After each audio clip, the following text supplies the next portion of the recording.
son sicuro che per ogni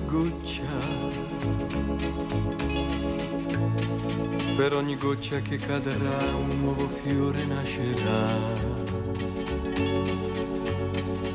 E su quel fiore una farfalla volerà. Io son sicuro che in questa grande immensità qualcuno pensa un poco a me. Non mi scorderà, sì, io lo so, tutta la vita sempre solo non sarò. Un giorno lo saprò, d'essere un piccolo pensiero nella più grande immensità di quel cielo. Sì, io lo so, tutta la vita sempre solo non sarò.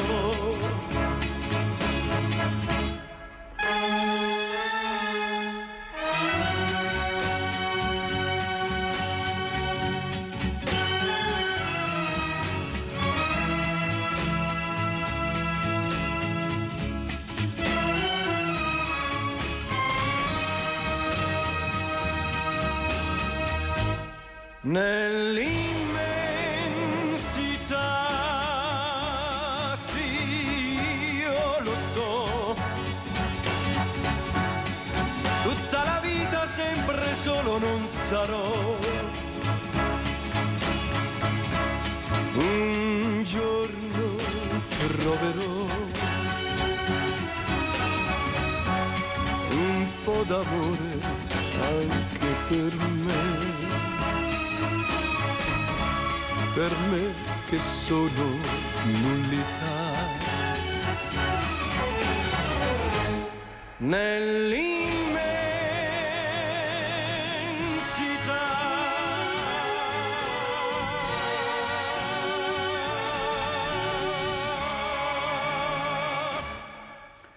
Buongiorno, buongiorno, di sicuro lunedì, questo lunedì 11 settembre non sarà e non è un bel lunedì, perché dobbiamo ricordare questo terribile 11 settembre del 2001, cosa è successo, quanti morti, per niente, non avevano fatto niente. Poi ricordiamo ieri cosa è successo, l'altro ieri in Marocco, ieri ho sentito il nostro amico Abdellah Khazagi, che oggi rientra e poi lo avremo anche ospite, del disastro. Ecco, l'uomo, certi uomini potentissimi che non riescono a capire che non serve fare quelle guerre, perché già ci pensa qualcun altro con i terremoti, con queste distruzioni che portano via quello che è proprio il cuore di questi meravigliosi paesi, di queste città, di questi bambini, di questi anziani, di questi giovani, di queste famiglie. Pensate, perdere tutto in un attimo, o per colpa dell'uomo o per colpa di qualcos'altro, l'ambiente, i terremoti, i nubifragi, di tutto e di più. Allora io penso che tutti quanti dobbiamo riflettere che forse non ci rendiamo neanche conto quanto bene stiamo, nonostante non stiamo bene, in questo paese che è chiamato il giardino del mondo, questo paese che è chiamato il bel paese, e noi non ci rendiamo conto, ma non noi. Dicono lo Stato, no, lo Stato siamo noi, veramente sono i governi, che è un'altra cosa, è la politica, questo lo dico io e non lo chiedo ai miei ospiti, però bisogna anche smettere di dire lo Stato, no, lo Stato veramente siamo noi. E quasi tutti gli italiani sono persone per bene, che lavorano, che sudano, che faticano. Certo che finché possiamo pagare senza dire niente i parassiti, i fiori di soldi e non pagare quelli che veramente lavorano, c'è un bel punto di domanda. Però io vorrei parlare questa mattina di ragazzi del futuro, di giovani, questi giovani che tra qualche giorno, domani, anzi altri hanno già iniziato, ricominceranno ad andare a scuola, questa scuola che è un perno meraviglioso, l'ha spiegato bene il Covid, volevano andare a scuola, chi avrebbe mai immaginato? Ma loro hanno capito l'importanza della scuola, di questi professori che ce la stanno mettendo tutta, sottopagati naturalmente come sempre in Italia, tutti quelli che lavorano seriamente, ma però ci credono nei giovani e ai ragazzi.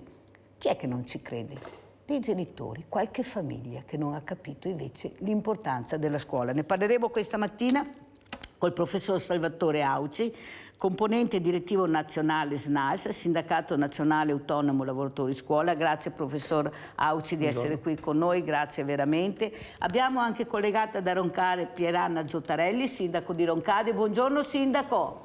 Buongiorno a tutti i telespettatori e buongiorno a voi in studio. Allora sindaco, io partirei proprio con lei e da lei.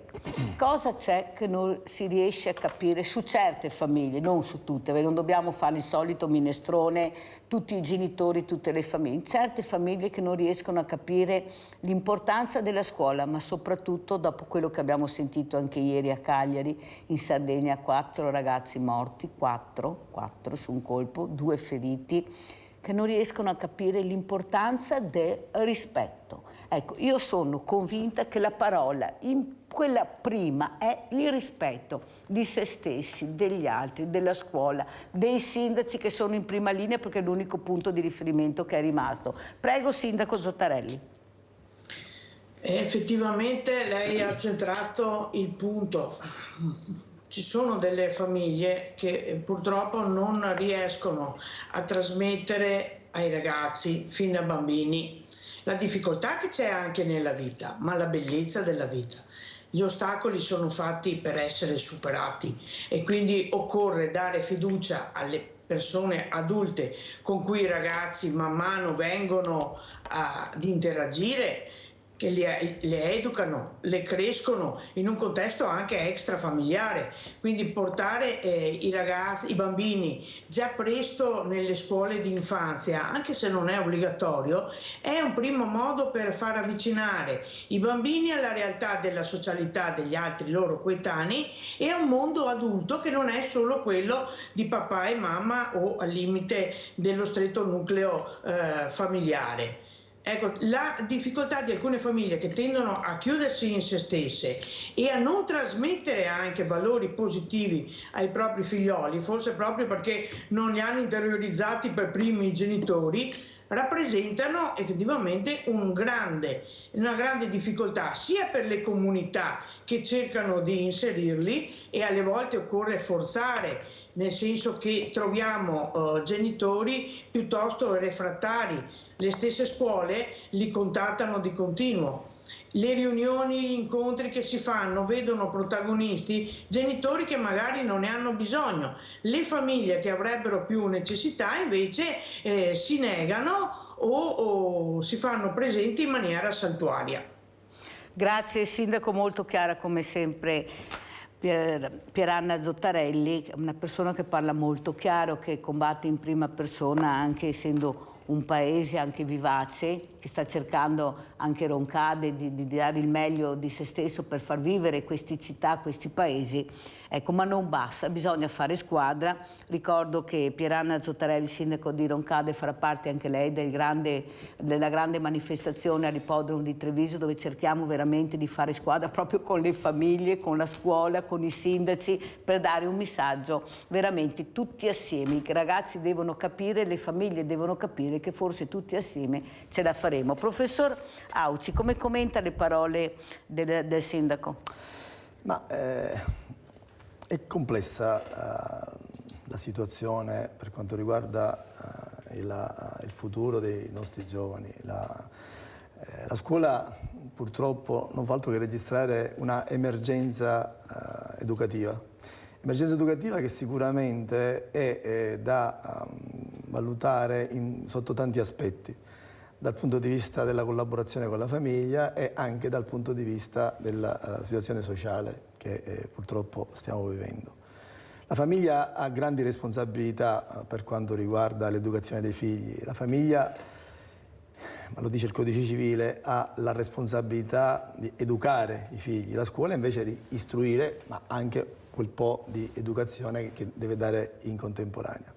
Una volta c'era una certa sinergia tra famiglia e scuola, c'era una sorta di patto non scritto, di patto che vedeva che cosa? Una famiglia che era sempre dalla parte del docente, una famiglia che veramente coadiuvava l'azione del docente e un docente che stava a fianco alla famiglia e interveniva laddove serviva dal punto di vista educativo parlando per aiutare questo giovane a crescere, ad affrontare il futuro, a appunto guardare avanti, uscire dalla scuola con una sorta di preparazione alla vita. Oggi come oggi questa preparazione alla vita non c'è più, probabilmente un errore della scuola, lasciando stare un po' gli errori che poteva aver commesso nel frattempo la famiglia, è quello di essere troppo permissiva la scuola attuale. Cioè, una volta la scuola era un po' più, come si dice, decisa nel inquadrare il soggetto che magari usciva fuori dal seminato, il ragazzino usciva fuori.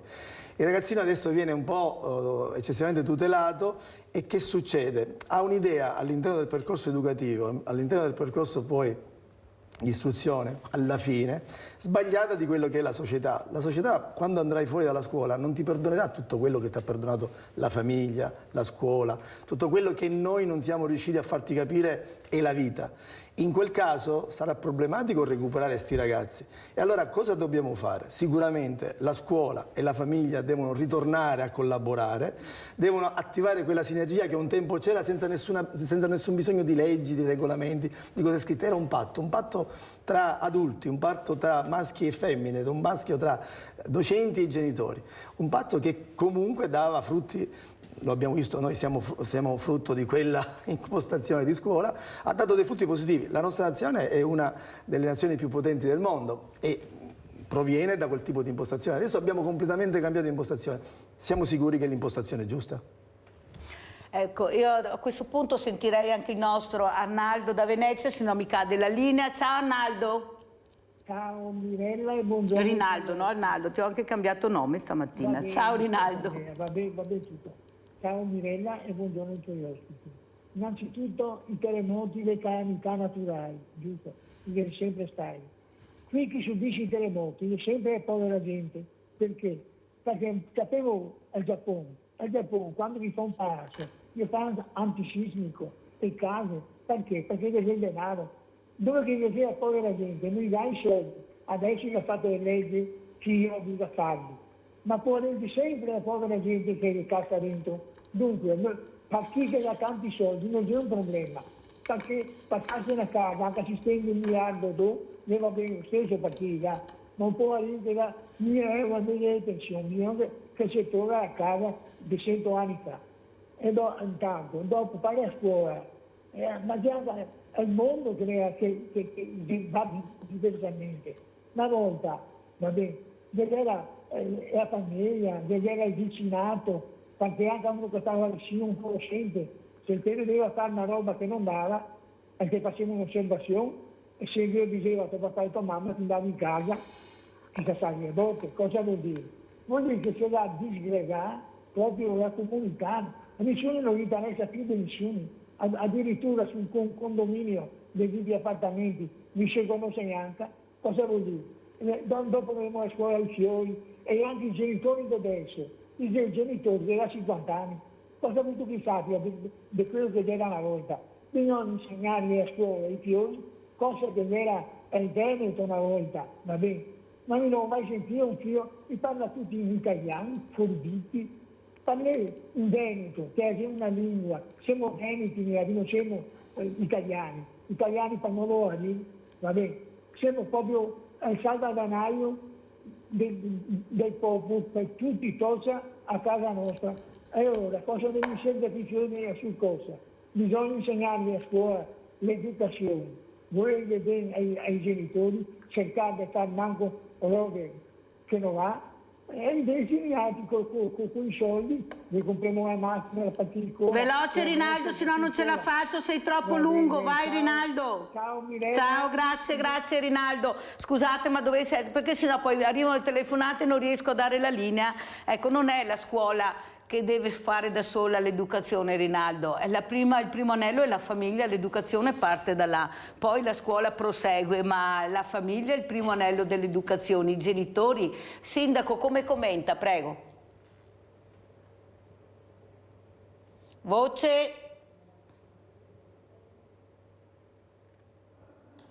Gli dicevo, è giusto fare rete, è giusto che tutti gli adulti, in primis i genitori certamente, poi anche i nonni sono una presenza fondamentale, una risorsa incredibile per le nostre famiglie, per le nostre comunità, e occorre che chi per primo arriva a contatto con il bambino già trasmetta il senso della correttezza nei comportamenti per sé e per gli altri. La scuola arriva a propria volta e non deve trovarsi un muro con i genitori.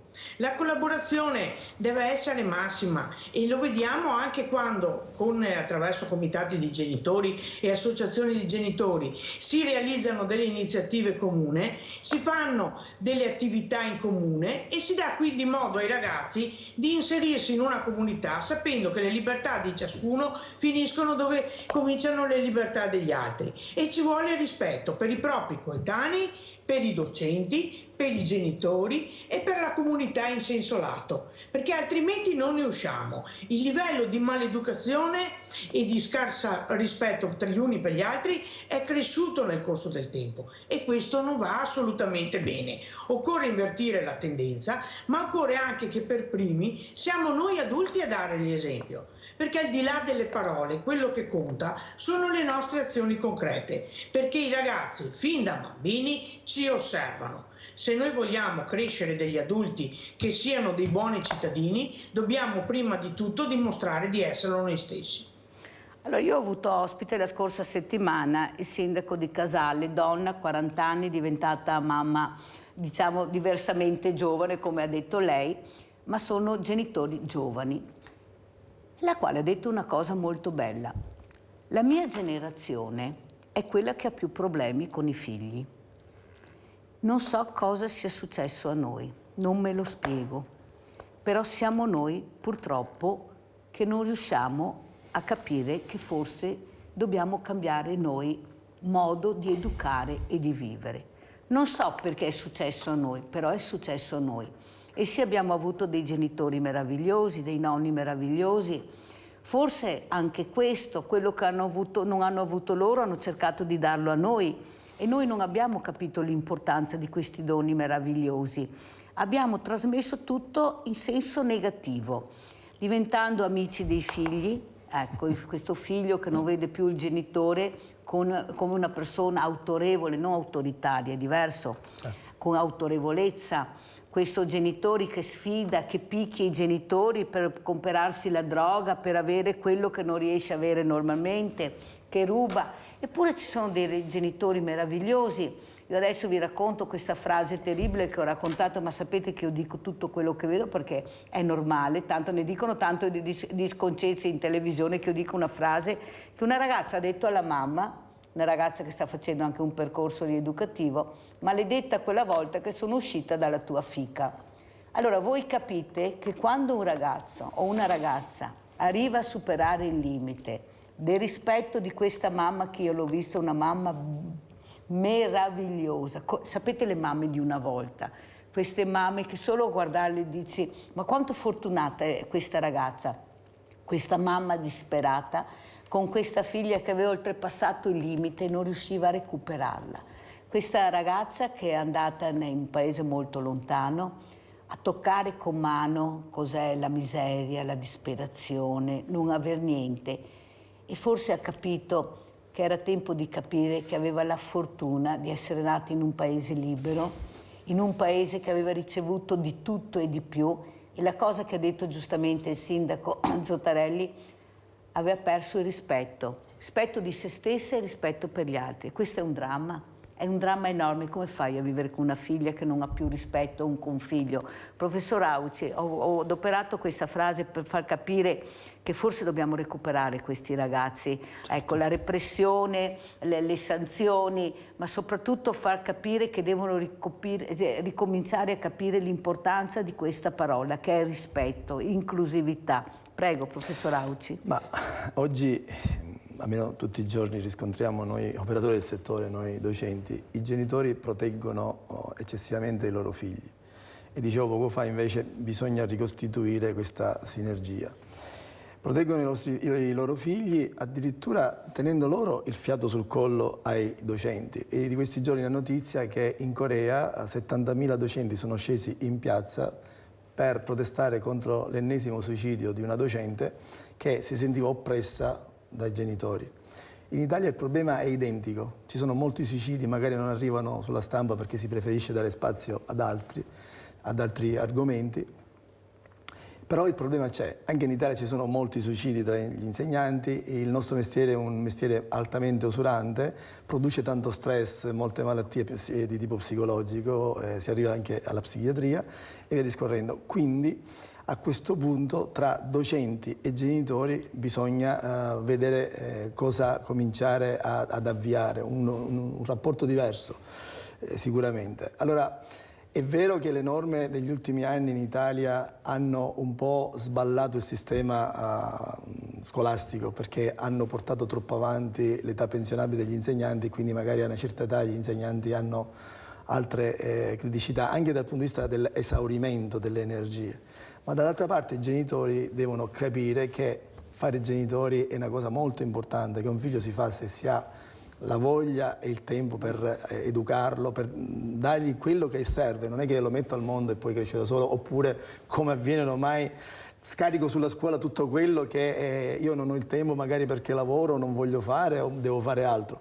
La scuola ha sicuramente la responsabilità di aiutare questi giovani a crearsi un futuro, proprio a progettarlo, ma la famiglia ha un altro grande compito educativo, che è quello di aiutarli ad affrontare la vita, anche dal punto di vista diciamo umano. Beh, questo noi tutti i giorni riscontriamo, non avviene più. Allora, la famiglia la vogliamo riportare all'interno della scuola per cercare di far capire a tutti assieme ai loro figli che è una sinergia quella che la scuola porta avanti tra la famiglia e quello che è l'istruzione per il loro futuro. È vero, però è anche vero che, come diceva il sindaco, tu con chi parli se non vengono ai colloqui? Tu come fai a trasmettere questo disagio? Ecco, io penso che il colloquio dovrebbe essere un obbligo per il genitore. Certo. Tu devi presentarti al colloquio, tu devi capire e sentire come funziona all'interno della tua famiglia e come funziona all'interno della scuola con questo ragazzo che non capisce. Ma non è lui che non capisce, lui è più furbo, guardate che sono più furbi di quelli che voi pensate. Sa benissimo che se anche tornerà a casa e avrà fatto quello che ha fatto, ci sarà sempre una giustificazione, o perché il genitore è debole, o perché il genitore ha tanti soldi. Quante volte avete sentito "lei non sa chi è mio padre", che questo ragazzo dice. Perciò il ragazzo dice quello che sente. Vuol dire che il messaggio che ha trasmesso questo genitore è questo: non ti preoccupare perché tanto soldi ce ne sono, risolvo io il problema. Tanto è più semplice pagare, vai a scuola con l'avvocato, ma vi rendete conto ai livelli che siamo arrivati? A scuola con gli avvocati, si prendono gli avvocati per difendere l'indifendibile. È questo il grande problema. Io metto da parte il ragazzo, tanto non è niente. È questo genitore che non capisce, che non sta danneggiando solo la sua famiglia, sta danneggiando la società, e là è il grande problema, perché finché se fosse una cosa che riguarda la sua famiglia, arrangiati, ma il problema è che quando questo ragazzo esce di casa o ragazza è un problema per tutta la società e questo non può avvenire. Cosa dice Zottarelli? È vero. È proprio qua la questione, cioè capire che non è un solo fatto privato, personale della propria famiglia. Non siamo delle monadi, viviamo in una società e quindi ci dobbiamo saper comportare, ed è proprio anche lo stesso adulto che nella sua vita quotidiana trasmette messaggi di questo tipo, della serie non ti preoccupare, ci penso io, che commette un errore sicuramente grave in fatto educativo, che poi ha delle conseguenze che si ripercuotono nella comunità, la prima più piccola della scuola in cui il bambino o il ragazzo va ad essere inserito. Vorrei dire che per fortuna ci sono anche degli adulti che il ragazzo incontra anche nell'ambito delle attività sportive, nell'ambito delle parrocchie, quando frequenta l'attività di catechesi, che passano messaggi diversi. Ecco, allora guardiamo il lato positivo, ci sono anche degli adulti che il loro compito di educatori lo svolgono a pieno e in qualche modo insomma instillano il dubbio anche nel ragazzo, e possiamo sperare sempre di poter recuperare i comportamenti meno positivi. Così come speriamo, nel caso che lei ha citato e che veniva raccontato però per verità in modo diverso anche anni fa, perché purtroppo giovani che con i loro genitori sono entrati in contrasto molto forte e mantenuto negli anni, ci sono stati anche nel passato. Però la vita, e qui le auguriamo a questa ragazza una lunga vita, felice sì, ma incontrando anche realtà di reale sofferenza e bisogno, fa riscoprire anche la profondità del rapporto con la propria madre e con i propri genitori. Pubblicità.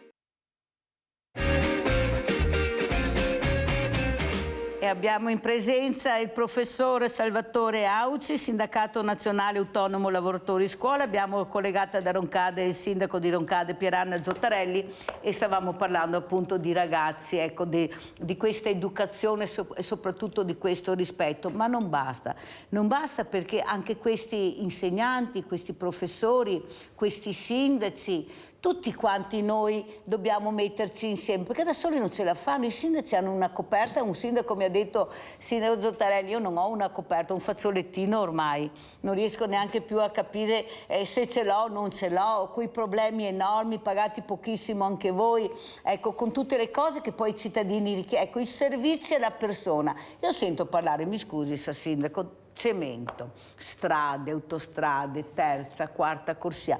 Ma scusate, i servizi alla persona quando inizieremo a parlarne? Una popolazione che sta invecchiando, anche molto acciaccata a volte, che non ce la fa più. Ma serve la terza e la quarta corsia o servono di più i servizi alla persona? Con tutto il rispetto che ho anche, per carità, per le strutture, perché ci vogliono, ci sono. Però attenzione, magari come la pista da bob, lo nominiamo magari, cerchiamo forse di capire che forse c'è qualcos'altro che abbiamo bisogno. Prego sindaco.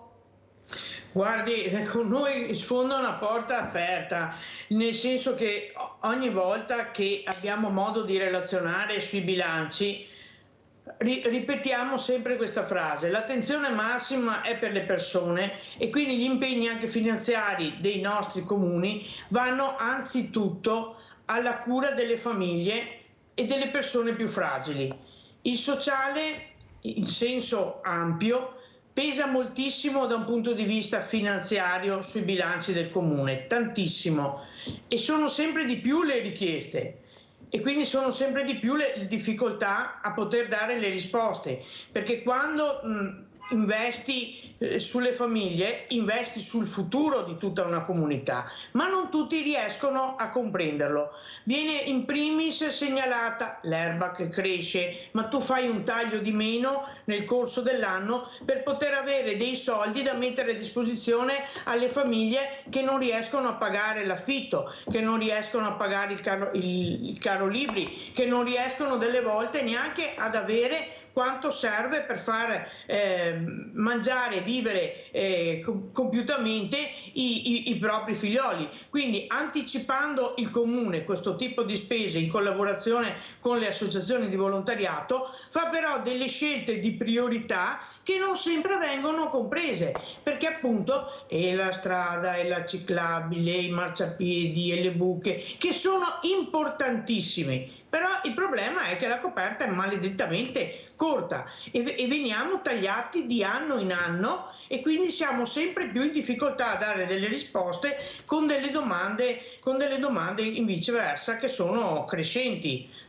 Ultimamente poi abbiamo visto anche ridursi le disponibilità che possiamo avere per andare incontro alle famiglie che fanno fatica a pagare mutui e affitti, perché è stato tagliato il finanziamento statale che poi veniva girato ai comuni dalla regione per il sostegno agli affitti. Per il comune di Roncade sono 50.000 euro in meno, quindi le famiglie possono contare solo su quello che mette il comune. Non va bene. Occorre capire che in questa fase storica, soprattutto adesso che pensioni e stipendi non sono aumentati, ma il caro vita incide molto, è soprattutto sul sociale che dobbiamo investire e avere la pazienza, perché con il tempo si fanno anche i lavori sulle strade. Però certi sprechi in ogni caso non vanno neanche mai programmati.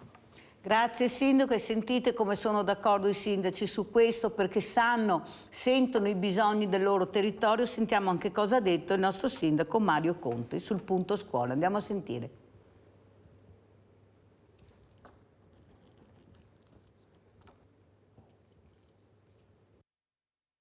Per noi bambini, famiglie, formazioni e scuola sono una priorità, quindi se dovremo sacrificare qualcosa per reperire delle risorse rinvieremo qualche opera pubblica, però di certo non metteremo in secondo piano i bambini, la scuola e le famiglie.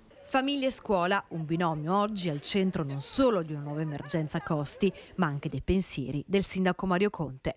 Libri, diari, zaini, materiale scolastico schizzato alle stelle, biglietti, abbonamenti di trasporti lievitati.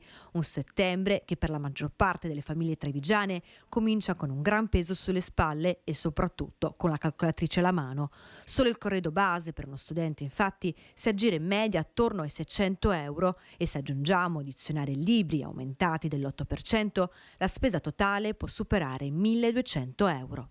Quando si parla di scuola, quindi di formazione, quindi di giovani, di bambini, noi dobbiamo avere un occhio di riguardo e cercheremo insieme all'assessore di fare tutti gli sforzi possibili e immaginabili. Noi già quest'estate siamo riusciti a mantenere invariati per esempio i costi dei centri estivi, quest'anno siamo riusciti a mantenere invariati i costi delle mense e anche da un punto di vista del sostegno alle famiglie cercheremo di fare uno sforzo ulteriore.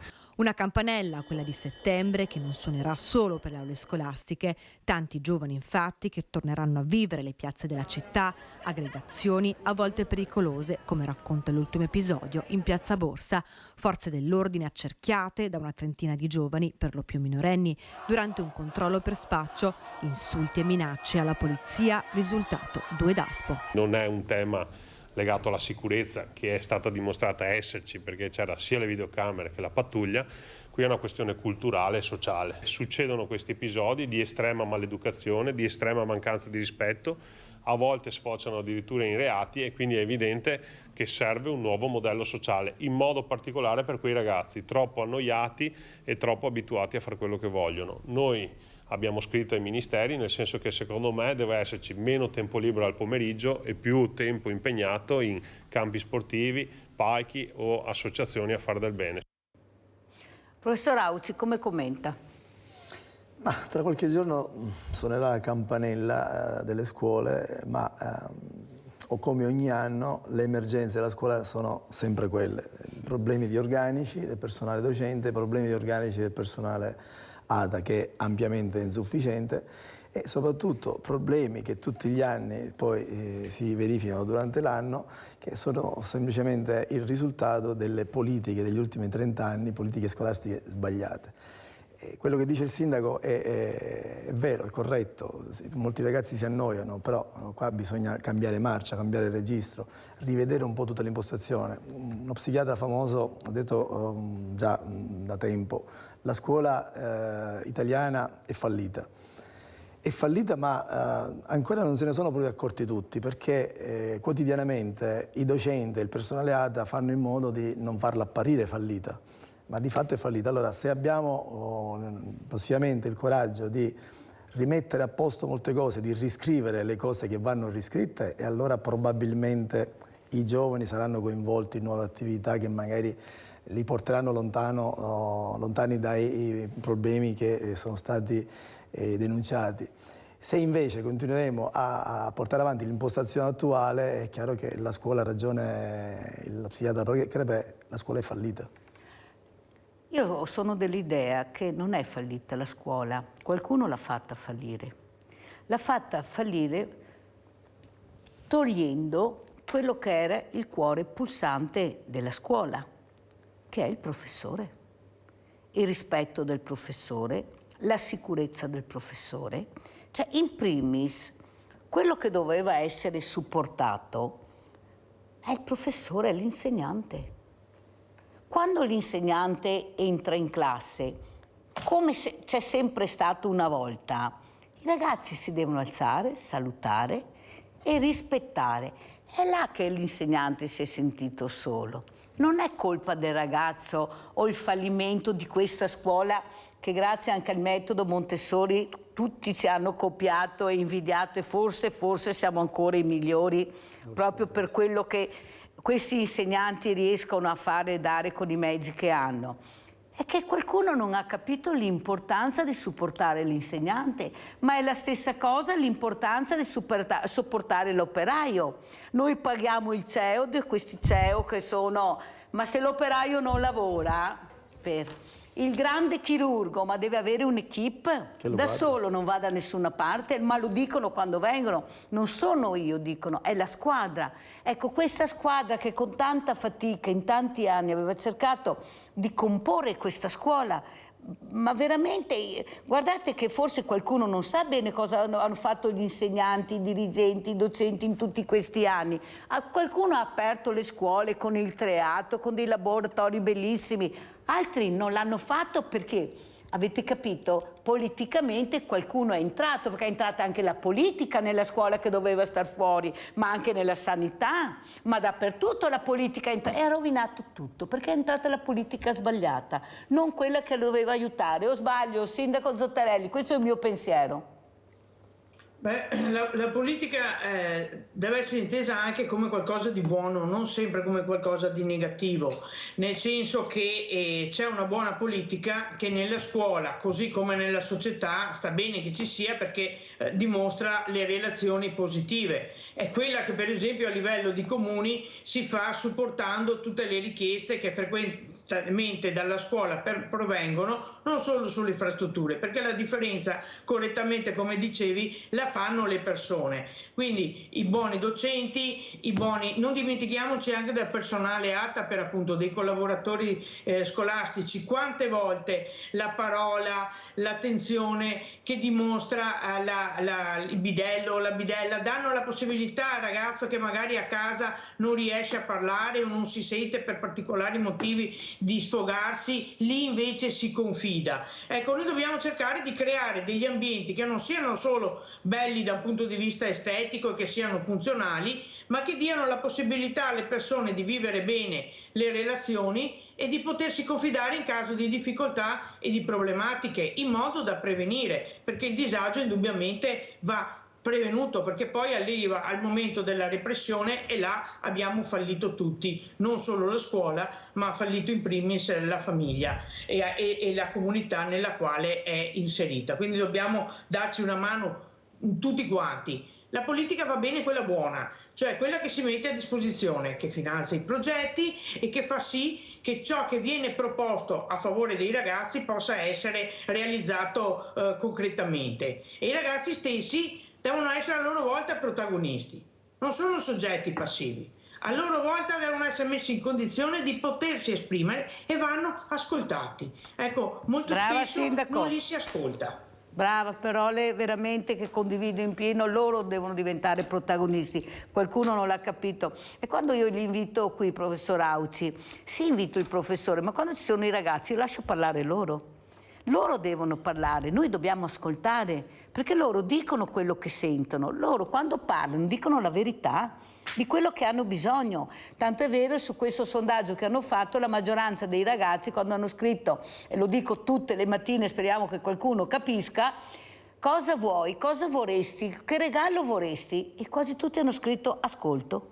Chi l'avrebbe mai immaginato? Tutti pensavano chissà cosa chiederanno questi ragazzi.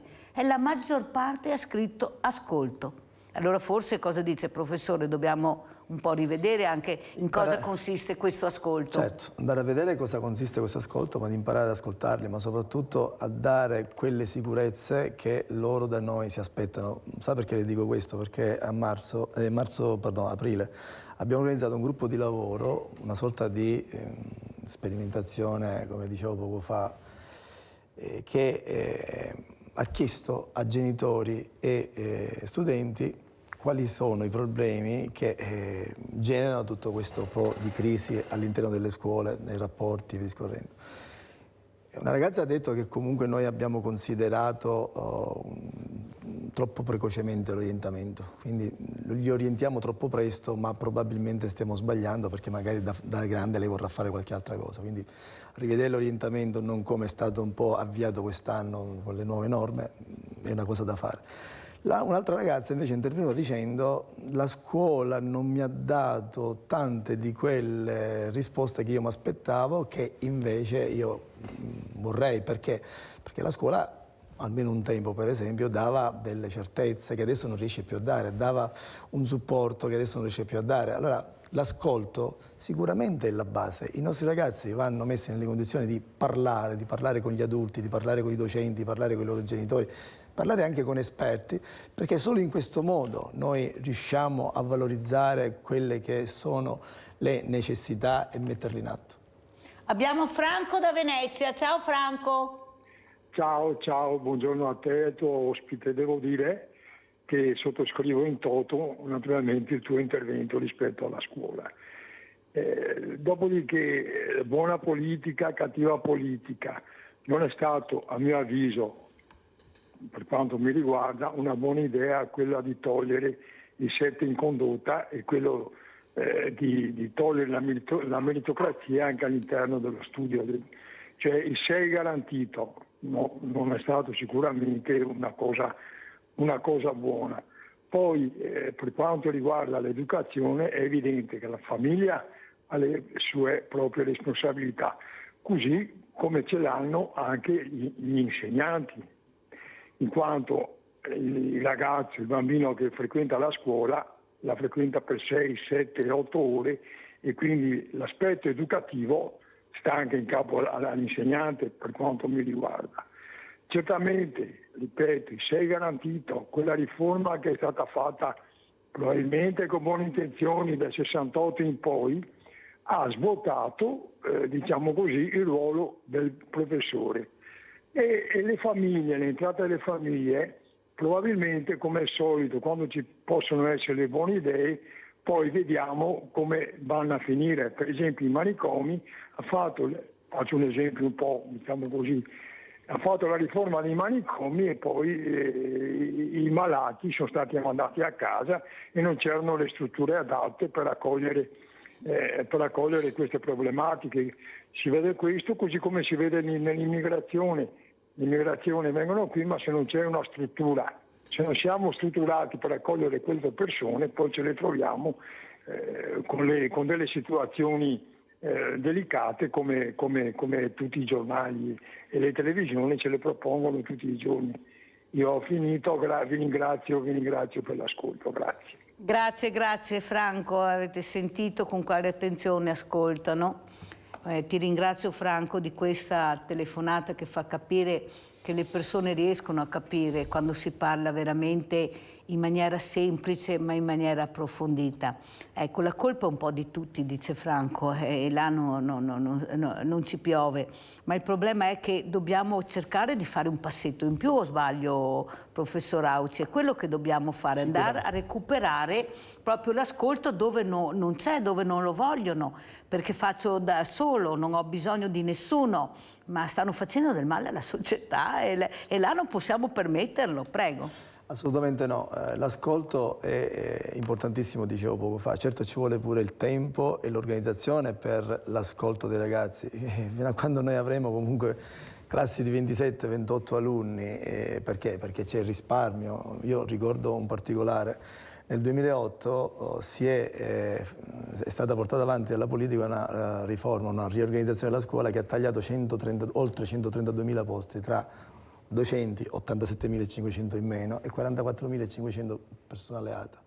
Questo che cosa ha comportato? Un aumento smisurato degli alunni all'interno delle classi. Sì, ci sono delle piccole situazioni particolari nelle piccole isole in montagna dove gli alunni sono pochi, ma a parte questo, nella maggior parte delle classi noi abbiamo 26, 27, 28, 29, nei licei addirittura 30, 31. Ora, è chiaro che l'ascolto è importantissimo, bisogna avere il tempo pure per l'ascolto e la possibilità di ascoltarli tutti, perché non è che possiamo dire c'hai 5 minuti e basta. Cioè, se il ragazzo mi chiede un'ora o mi chiede un certo tipo di ascolto, io glielo devo dare, che può essere anche una battuta all'interno della lezione, ma può essere anche un incontro pomeridiano. E anche lì, per esempio, non è strutturata la scuola per ascoltarli di pomeriggio. Allora ci siamo inventati il CIC negli ultimi 20 anni, io ricordo che è un centro di ascolto, ma anche lì una cosa che noi deleghiamo un solo insegnante, 2 insegnanti dell'istituto ad ascoltarli, ma io ricordo invece con affetto i miei veri insegnanti, non era uno a caso dell'istituto che mi ascoltava, erano i miei insegnanti che durante l'ora di lezione o anche un attimino dopo, alla fine della lezione, avevano la possibilità di ascoltarmi. Ma eravamo all'epoca 20, 21, 22 alunni per classe. Io sfido adesso, a parte interrogare, a parte far capire a tutti tutte le varie argomentazioni della lezione, io sfido ad andare a ascoltare tutti e dare a tutti lo spazio necessario.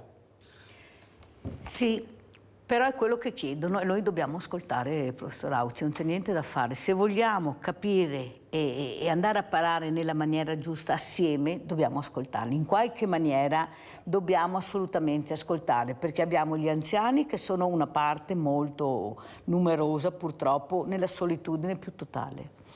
E abbiamo la generazione Z, come la chiamano, che non mi piace per niente, perché non si può chiamare la generazione Z, che non è ascoltata. E in mezzo ci siamo noi.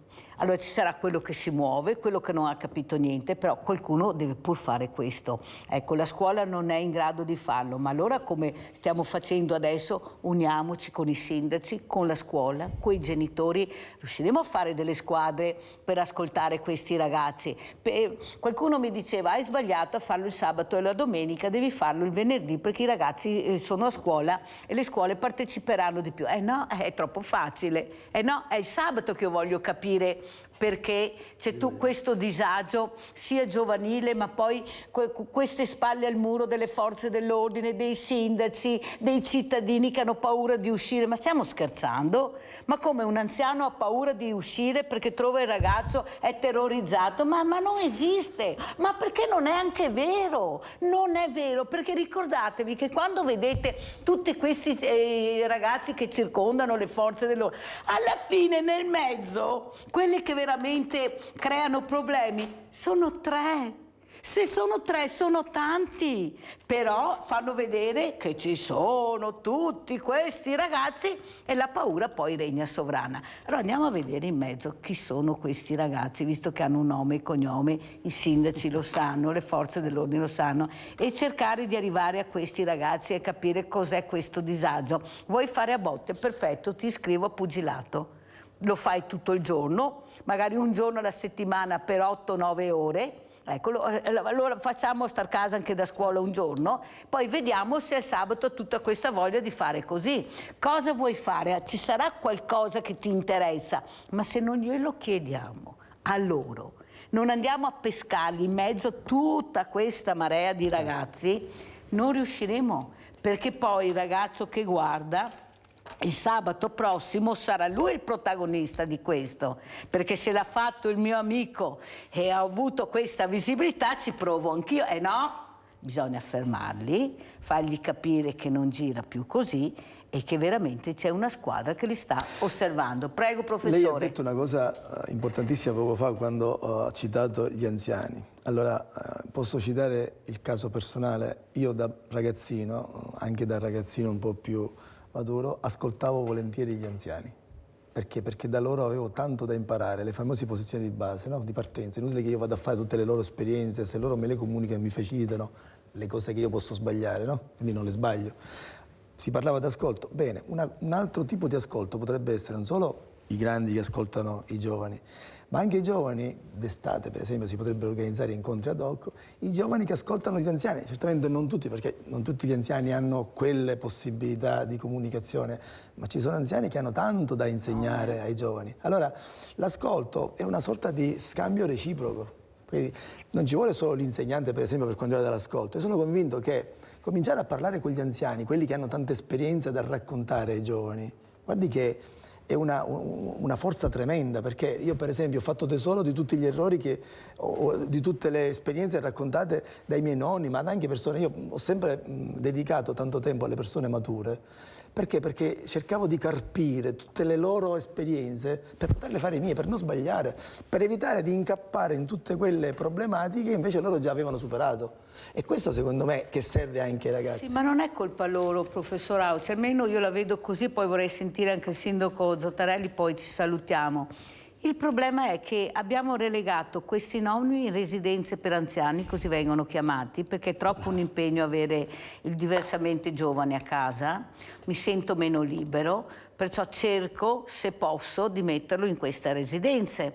Ci siamo dimenticati di fare gli asili all'interno di queste residenze o queste residenze all'interno degli... Ma bastava copiare, non è che... Perché in altre realtà ci sono queste realtà, in Europa. Qui si fa molta fatica a capire che l'uno aveva bisogno dell'altro per crescere bene. Ecco qua il rispetto, perché se io da piccolo inizio a capire il rispetto che ho di questa persona, tanto è vero che io li vedo questi bambini e questi ragazzi quando arrivano in queste residenze, allora l'anziano sorride prima cosa e il ragazzo cosa fa? Lo abbraccia, non lo conosce ma lo abbraccia, lo accarezza, queste mani che si uniscono, è un momento, guardate, veramente che fa venire i brividi, non si conoscono ma già si vogliono bene.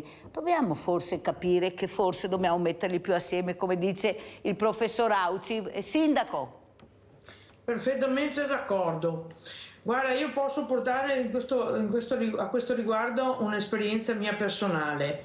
Ho la mamma che soffre di demenza su base multifattoriale, quindi ha perso completamente la memoria e non ci riconosce praticamente più. Quando la portiamo, perché ama molto comunque stare all'aperto, e vede un bambino, sorride in maniera incredibile. Ed è sempre una cosa commovente, così come vedere questi bambini che si avvicinano a questa signora anziana, la accarezzano, le sorridono a loro volta e magari anche le provano a parlarle. È naturale, è istintivo proprio questo legame bambino-nonno. E anche nella nostra comunità stiamo proprio incentivando tutti questi percorsi di intergenerazionalità, di bambini che si ritrovano con i loro nonni, di nonni che entrano nelle scuole a portare, come diceva il professore poc'anzi, le loro esperienze e sono graditissimi.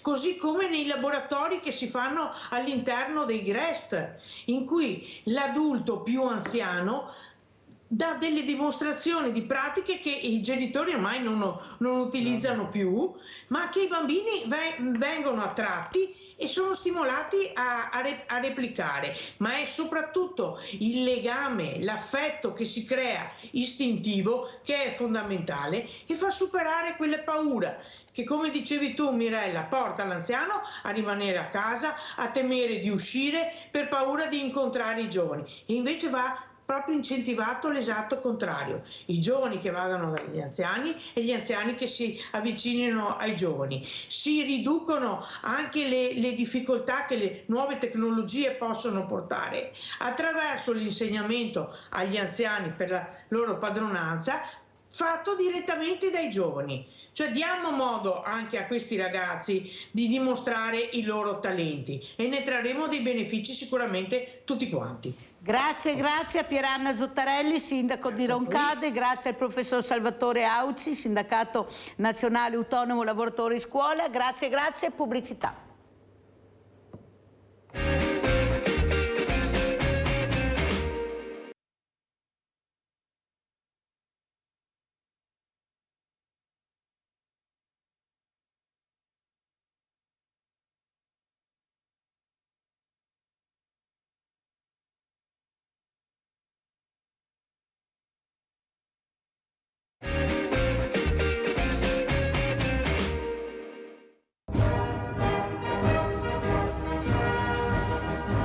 8 presidenti, 100 anni di storia e di coraggio, di fedeltà, di disponibilità, di impegno e di amore per la patria. La sezione Alpini di Marostica taglia un traguardo che fa storia e che non rappresenta un punto d'arrivo, ma di partenza, iniziando dalle celebrazioni per il centenario. Il 9 settembre ci sarà il consiglio del CDN qui in comune a Marostica, nel Castello Inferiore.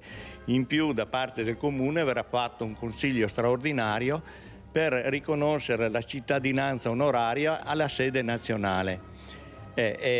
Poi si concluderà la serata con 2 cori, il coro della Brigata Cadore e il coro Anna di Marostica. E poi lo spettacolo del castello incendiato e dei fuochi d'artificio a suggellare un legame indissolubile con la città. Il giorno dopo, alle 9 faremo l'ammassamento nel quartiere San Benedetto e verrà fatta la sfilata che attraverserà alcune vie della città e poi ci incontreremo tutti in Piazza degli Scacchi per la Santa Messa. Qualche giorno prima, il 3 settembre, sfilata e messa anche a Malga Sorgazza di Pieve di Tesino per un centenario che ha tanto da raccontare.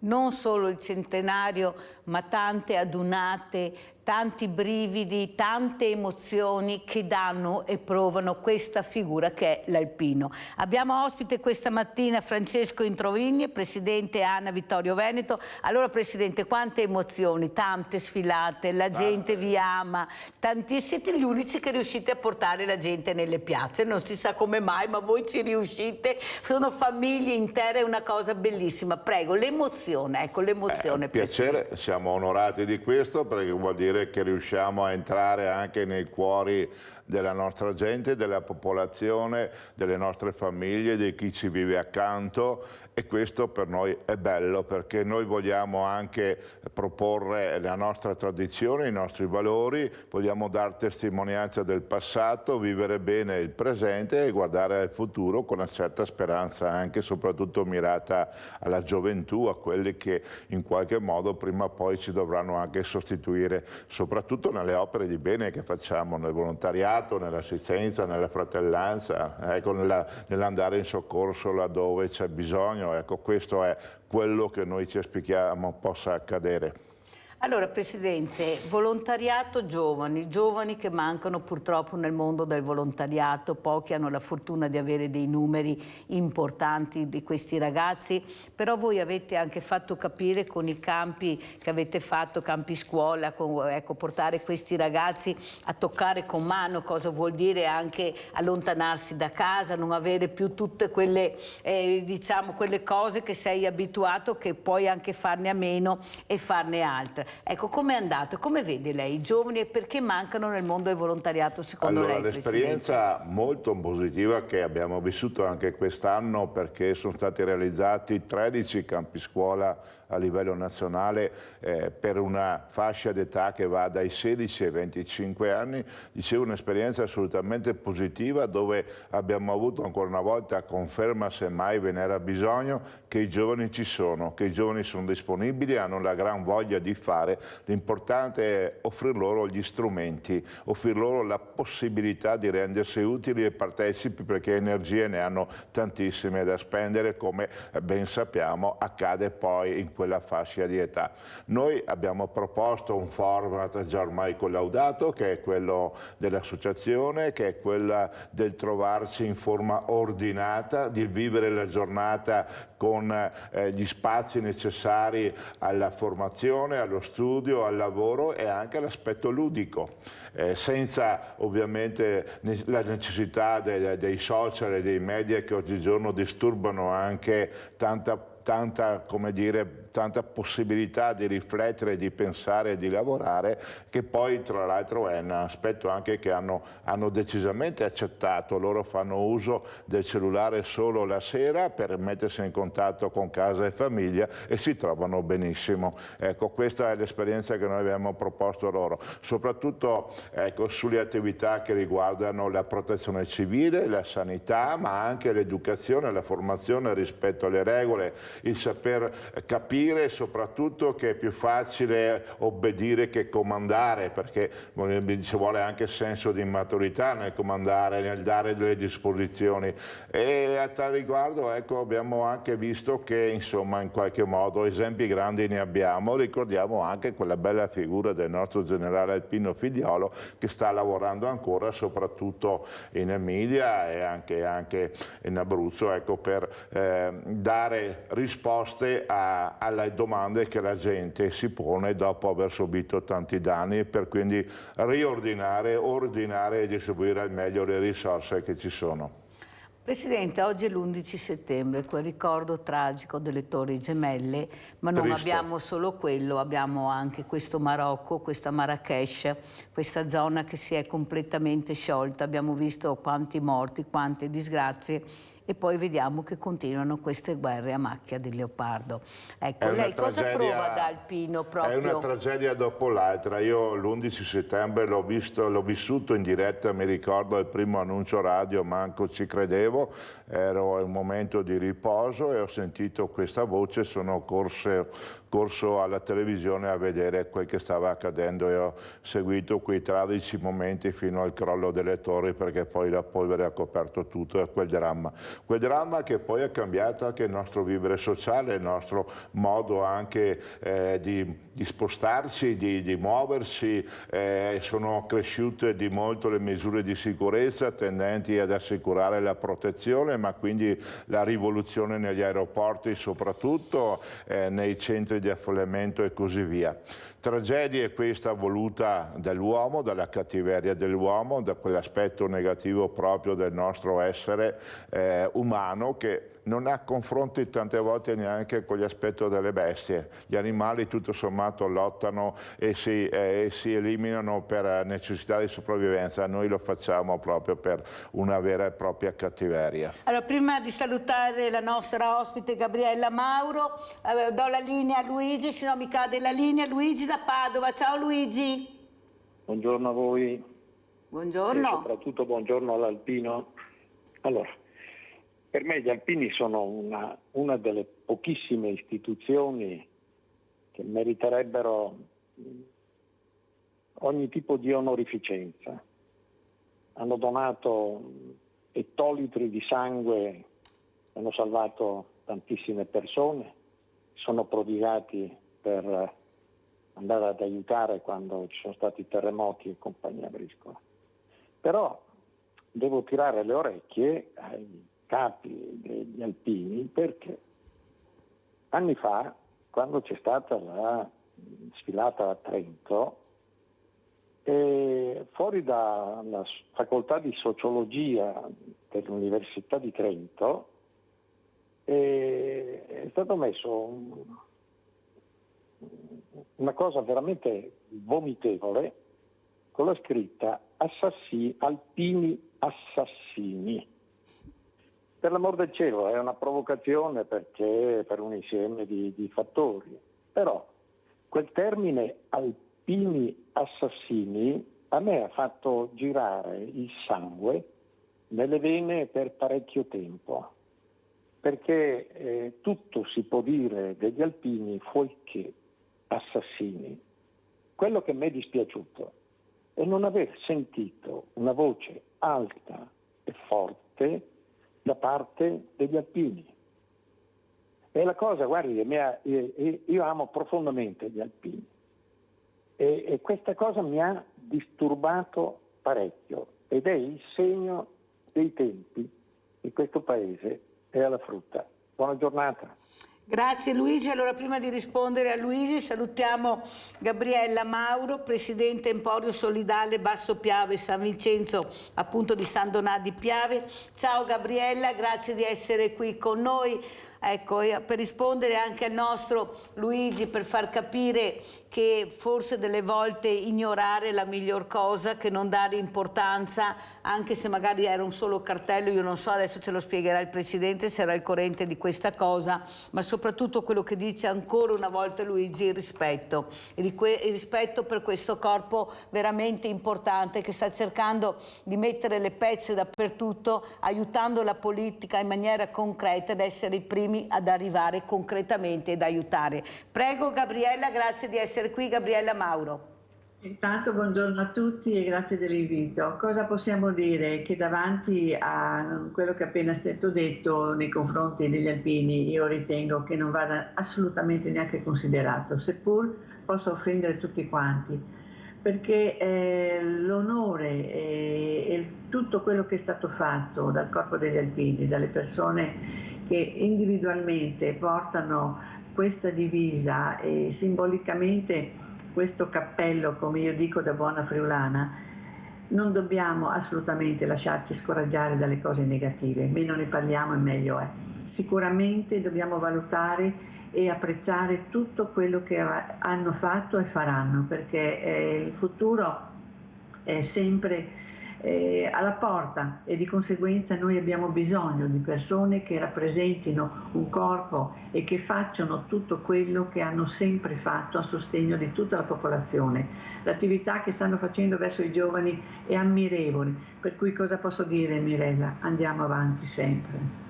Allora sentiamo anche come commenta il Presidente Introvini questa telefonata di questo Luigi che ama profondamente questo corpo, questi alpini, e che dice: sono stato indignato, nessuno ha preso parola. Prego.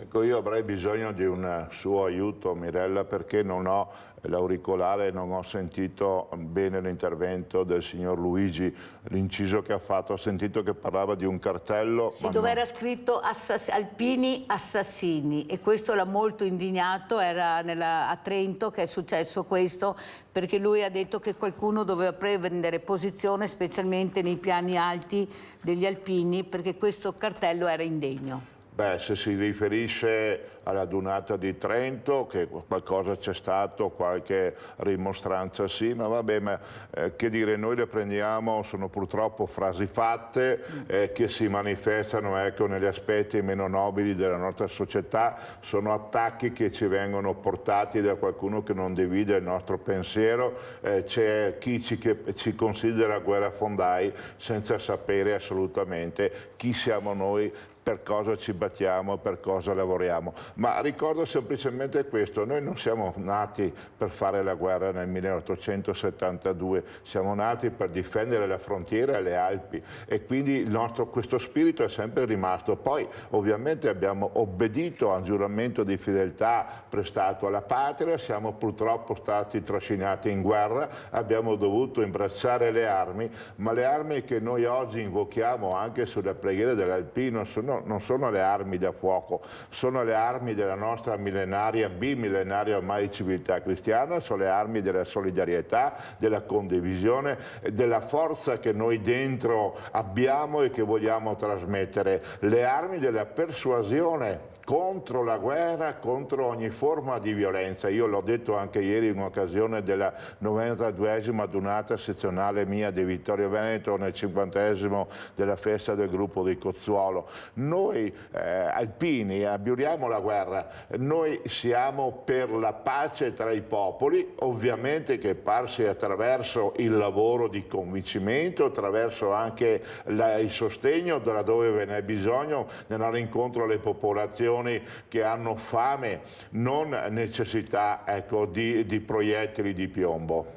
Allora andiamo a vedere questo servizio alpini, poi lo commentiamo e sentiamo anche quello che sta facendo anche la nostra Gabriella Mauro per aiutare anche con queste associazioni di volontariato, di aiutare chi è in difficoltà, ecco, di dare veramente degli aiuti concreti. Allora andiamo a vedere il servizio degli alpini.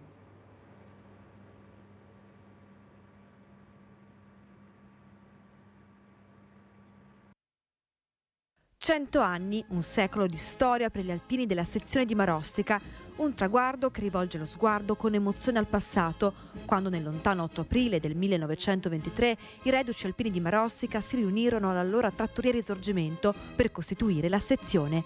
Uno sguardo rivolto al futuro, ma soprattutto al presente, con una grande festa che Rete Veneta vi racconterà in diretta. Celebrazioni iniziate a Marostica già in mattinata, alzabandiera e un consiglio comunale straordinario per il riconoscimento della cittadinanza onoraria all'Associazione Nazionale Alpini. Ma questo è solo l'inizio. studio. Il resto ve lo racconteremo questa sera in diretta, minuto per minuto, dalle 21, a partire dal grande concerto in Piazza Castello. Saranno i due cori, il coro Anna di Marostica e il coro della Brigata Cadore Congedati. E poi ci saranno dei racconti particolari nel nostro centenario, sui nostri ragazzi caduti e con le medaglie che sono state riconosciute. Terminerà la serata con l'incendio del castello e i fuochi artificiali. Fuochi d'artificio che concluderanno il primo giorno di festeggiamenti. Domani mattina dalle 8:30 torna la grande festa e la diretta di Rete Veneta. Domani mattina inizierà la nostra sfilata per le vie della città. Ci ritroveremo tutti in piazza per la Santa Messa celebrata dal nostro Vescovo di Vicenza.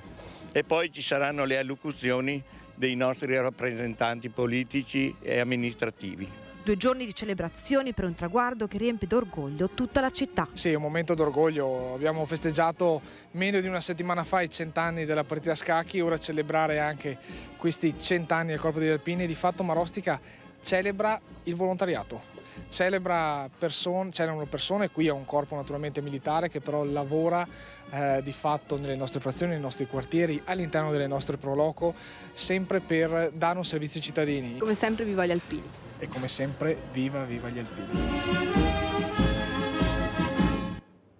Allora, Gabriella Mauro, il mondo del volontariato, però un mondo di volontariato fatto da pochi giovani. Ecco, quei giovani invece che potrebbero dare anche un grande contributo, ma forse non riusciamo a prenderli per mano. Gli alpini lo stanno cercando di fare con questi campi scuola che sono molto importanti, ma anche con queste sfilate, con queste adunate dove arrivano le famiglie, e le famiglie arrivano quasi sempre con i figli, questi figli che guardano anche da piccoli e magari un po' alla volta cresceranno anche per fare volontariato, magari con gli alpini ma anche con altre associazioni.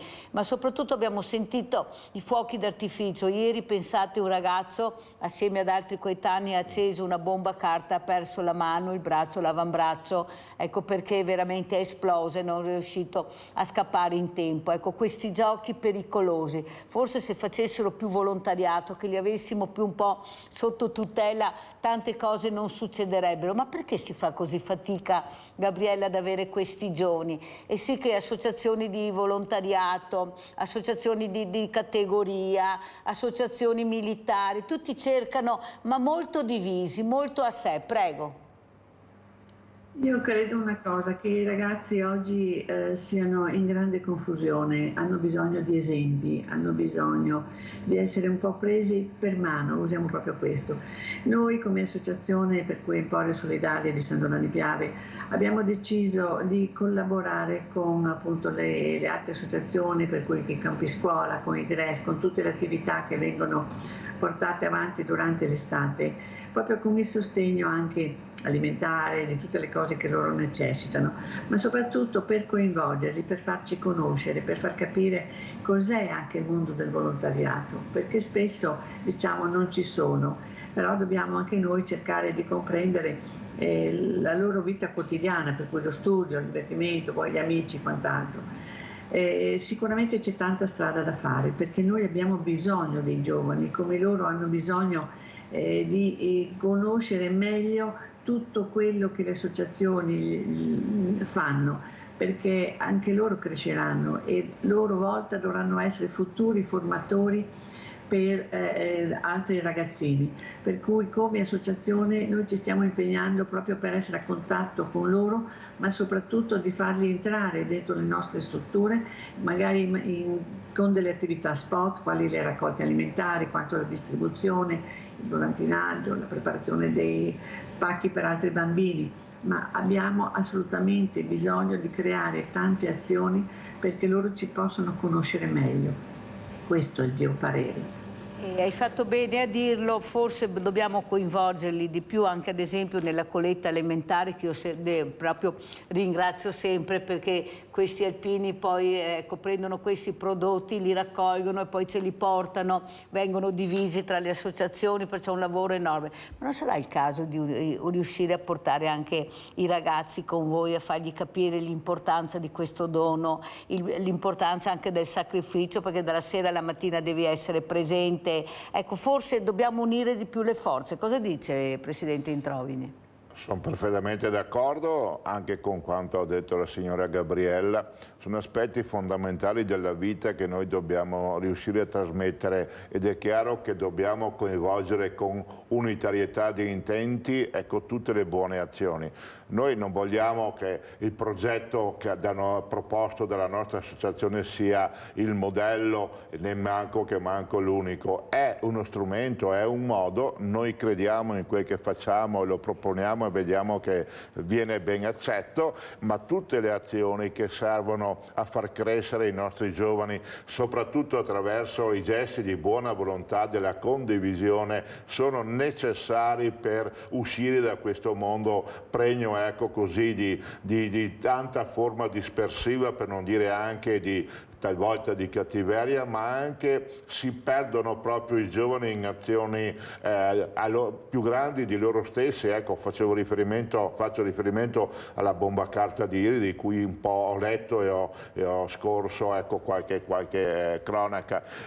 Anche questo è grave perché indubbiamente se non sono educati i giovani non si rendono conto del pericolo, che corrono del pericolo per se stessi, abbiamo visto che ne ha patito gravemente le conseguenze, ma anche il pericolo per la società, perché poi la bomba carta, anziché scoppiare in quel modo, scoppiasse in un luogo diverso, o come si è fatto in tante altre situazioni, ricordo io il 68 e poi il resto, insomma, in cui la violenza tende a sopraffare l'uso della razionalità e dell'intelligenza. Ecco, per questo noi dobbiamo adoperarci tutti per far crescere, in modi sicuramente diversi. Noi cerchiamo di portare la nostra esperienza, li reclutiamo i giovani, diamo una formazione basata sulla nostra cultura, sul nostro modo di vivere, anche l'approccio con i bisogni della società, della collettività. Partecipano i giovani ad esempio alla raccolta annuale che noi facciamo alimentare a livello nazionale, ma anche a livello locale le sezioni e i gruppi fanno questo. Abbiamo visto l'intervista del collega presidente della sezione di Marostica che ha celebrato ieri i suoi 100 anni. Noi di Vittorio Veneto siamo un po' più giovani perché ne abbiamo celebrati 92, ma questo è il periodo proprio del ricordo, della memoria. Ma gli striscioni stessi danno il senso di quello che è il nostro messaggio, no? Per non dimenticare, ricordiamoci quanto sta scritto e inciso sulla pietra mozza su all'Ortigara. Significa non perdere la nostra storia, la nostra cultura, i valori su cui è cresciuta, è nata la nostra patria, si è formata la nostra società, per non dimenticare. Oggi come allora, perché non è venuto meno e nessuno è riuscito a smentire che il nostro fare non è più di attualità, anzi, quindi ci ripropriamo con questo. Le nostre sfilate non sono folclorismo, non sono fatte per metterci in luce per guadagnare qualche applauso, sono fatte per dare testimonianza, ed è attraverso i grossi eventi che si dà anche testimonianza, che si fa riflettere, che si fa partecipare la popolazione. Questi sono strumenti che noi utilizziamo. Poi seminiamo noi come tutte le associazioni di buona volontà e speriamo di raccogliere qualche frutto. È vero però, Presidente Introvini, che prima il professor Auci, che è del Sindacato Nazionale Autonomo Lavoratori Scuola, ha detto una frase molto pesante, una frase che dovrebbe far molto riflettere. La scuola è fallita, ha detto. La scuola è fallita. Allora io penso che è proprio là che forse dovremmo andare a prendere questi ragazzi, far capire loro che forse ci sono altre realtà, altre priorità, altri valori e il rispetto, soprattutto quel rispetto che manca in molti giovani, che poi si trasmette nelle famiglie, nella società, perché non fanno male alla loro famiglia o a se stessi, fanno male a tutta la comunità e questo non può succedere. Non può succedere. Come si fa a sentire il professor Auci che dice la scuola è fallita? Molti dicono che la scuola è fallita, ma questi insegnanti ce la stanno mettendo tutta, sono dei professionisti, ma sono stati messi con le spalle al muro. certi ragazzi, come ho detto prima, arrivano a scuola con gli avvocati, con i genitori che difendono l'indifendibile, genitori che magari hanno anche tanta possibilità. Qual è il problema? Pago, come si permette a togliere il cellulare a mio figlio? Ma tutte queste cose, ecco, soprattutto l'impegno della società civile, che una parte manca, perché è là che dobbiamo cercare di capire. Prego, Presidente. Beh, questa affermazione che ho sentito è di una inaudita gravità, secondo me. Dover dire da un uomo della scuola che la scuola è fallita veramente incide gravemente sulla realtà di cui dobbiamo prenderne tristemente atto. Ma dobbiamo anche appunto riflettere. Io non credo che il corpo docente di oggi sia meno preparato o meno capace di quello di ieri, anzi devo poter dire, pensare che hanno a disposizione strumenti, forme anche di trasmissione della cultura, della preparazione dello studio scientifico, ecco, più idonei ai tempi nostri, con materiale a disposizione ben più vasto e su larga scala attraverso anche l'informatica e la tecnologia. Allora riflettiamo seriamente, come lei ha ben detto, la scuola è fallita per colpa di chi? Indubbiamente le famiglie hanno una grave responsabilità, i genitori in primis su questo, perché il lassismo, il lasciar fare, il perdonare tutto a tutti i costi, l'evitare anche quello scappellotto che mamma ogni tanto allungava e faceva solo bene, era una sana medicina, mettere sul banco degli imputati l'insegnante piuttosto che cercare di correggere il proprio figlio, ecco, questo è gravissimo perché scredita poi tutto. Allora noi abbiamo ricordato i giorni scorsi, ecco, un motto che è andato, come dire, è stato abbandonato addirittura se non denigrato, no? Patria, Chiesa, famiglia. Dentro a questo modo di pensare ci sta tutta la società nostra di un tempo, quella che noi abbiamo riconosciuto essere stata ricca di valori, che ha portato beneficio alla nostra convivenza, alla nostra società.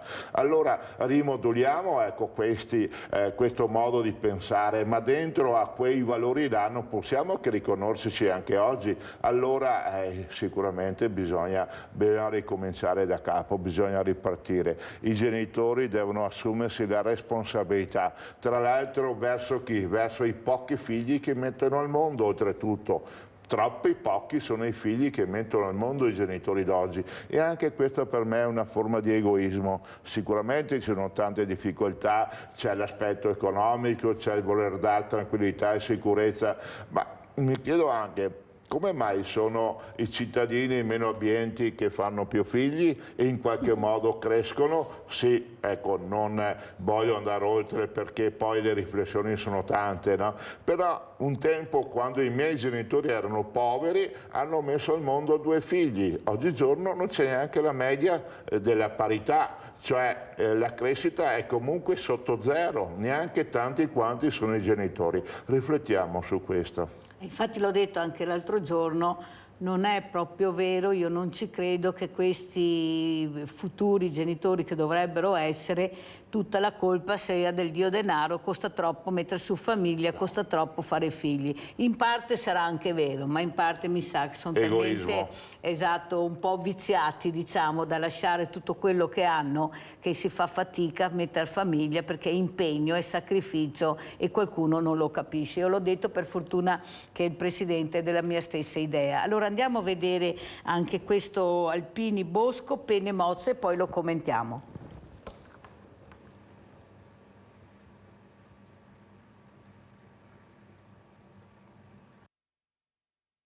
Chi conosce la mia indole lo capirà, ho detto parto dal politicamente scorretto. E sapete che cosa è oggi considerato politicamente scorretto? Parlare di patria. Diretto come nel suo stile, Monsignor Bruno Fasani, sacerdote, giornalista professionista ed ex direttore dell'Alpino, si è espresso così oggi a Cison, nel suo discorso sul legame tra il Bosco delle Pene Mozze e gli Alpini. Patria come quella ricordata con l'Inno d'Italia, in apertura del 52esimo raduno, alla presenza di oltre 500 persone, tra alpini, familiari e tanti sindaci in rappresentanza delle rispettive comunità. Patria che è risuonata soprattutto nelle note del Piave, con la deposizione della corona d'alloro ai caduti. Attenti!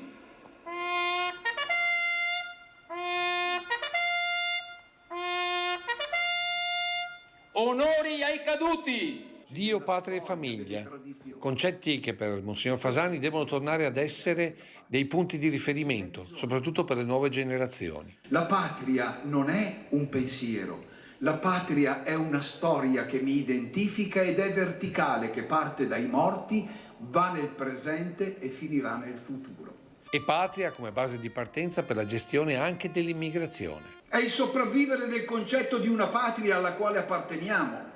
Quando la gente un po' stufa reclama un po' di ordine nelle nostre piazze, non è perché siamo dei fascistelli che ce l'hanno con gli stranieri, è la percezione che si sta rovinando qualcosa. E allora dobbiamo stare attenti sia all'intolleranza, perché non dobbiamo mai dimenticarci della nostra umanità, ma io ho paura, una paura altrettanto forte del buonismo, che è l'altra faccia della medaglia. L'intollerante dice no a tutto, il buonista dice sì a tutto, ma l'amore per il prossimo non si risolve mandando la gente sotto i ponti o per le strade a criminalizzare.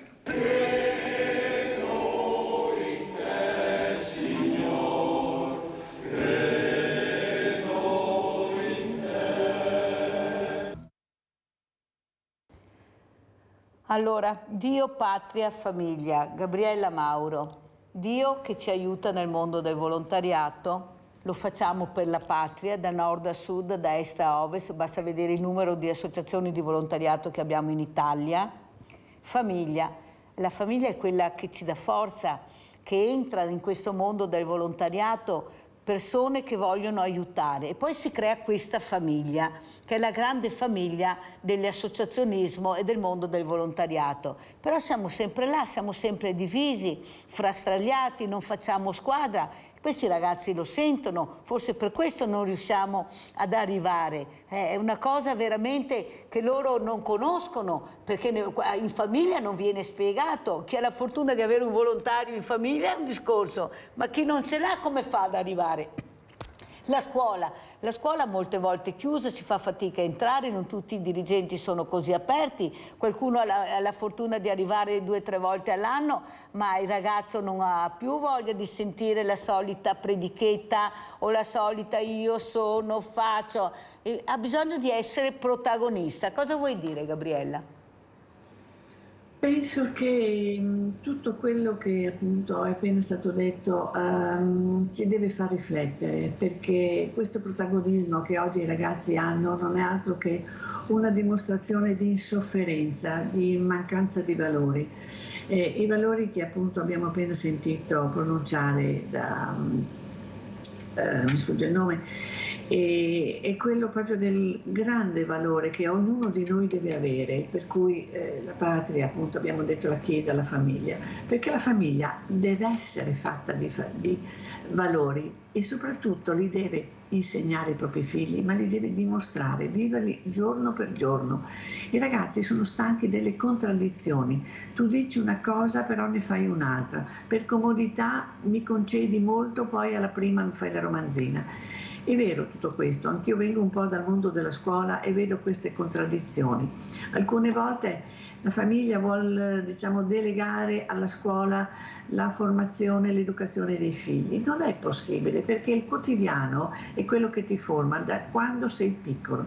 Per cui dobbiamo ancora una volta avere noi adulti tutti la forza di prenderci per mano e di essere uniti, perché il dialogo fra le associazioni e le istituzioni è doveroso. Non possiamo continuare ad esaltare le notizie negative e mimetizzare quelle buone.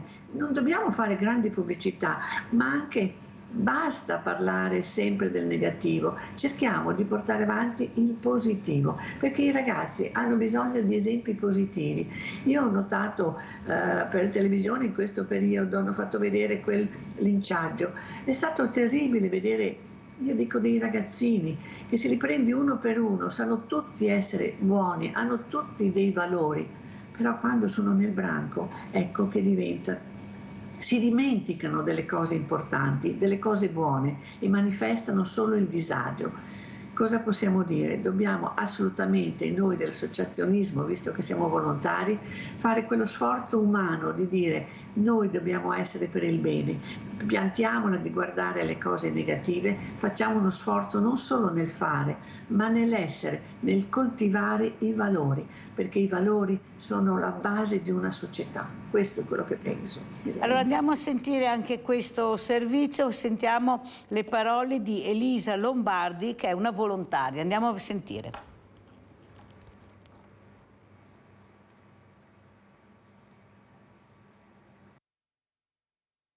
Salve a tutti, sono Tiziana.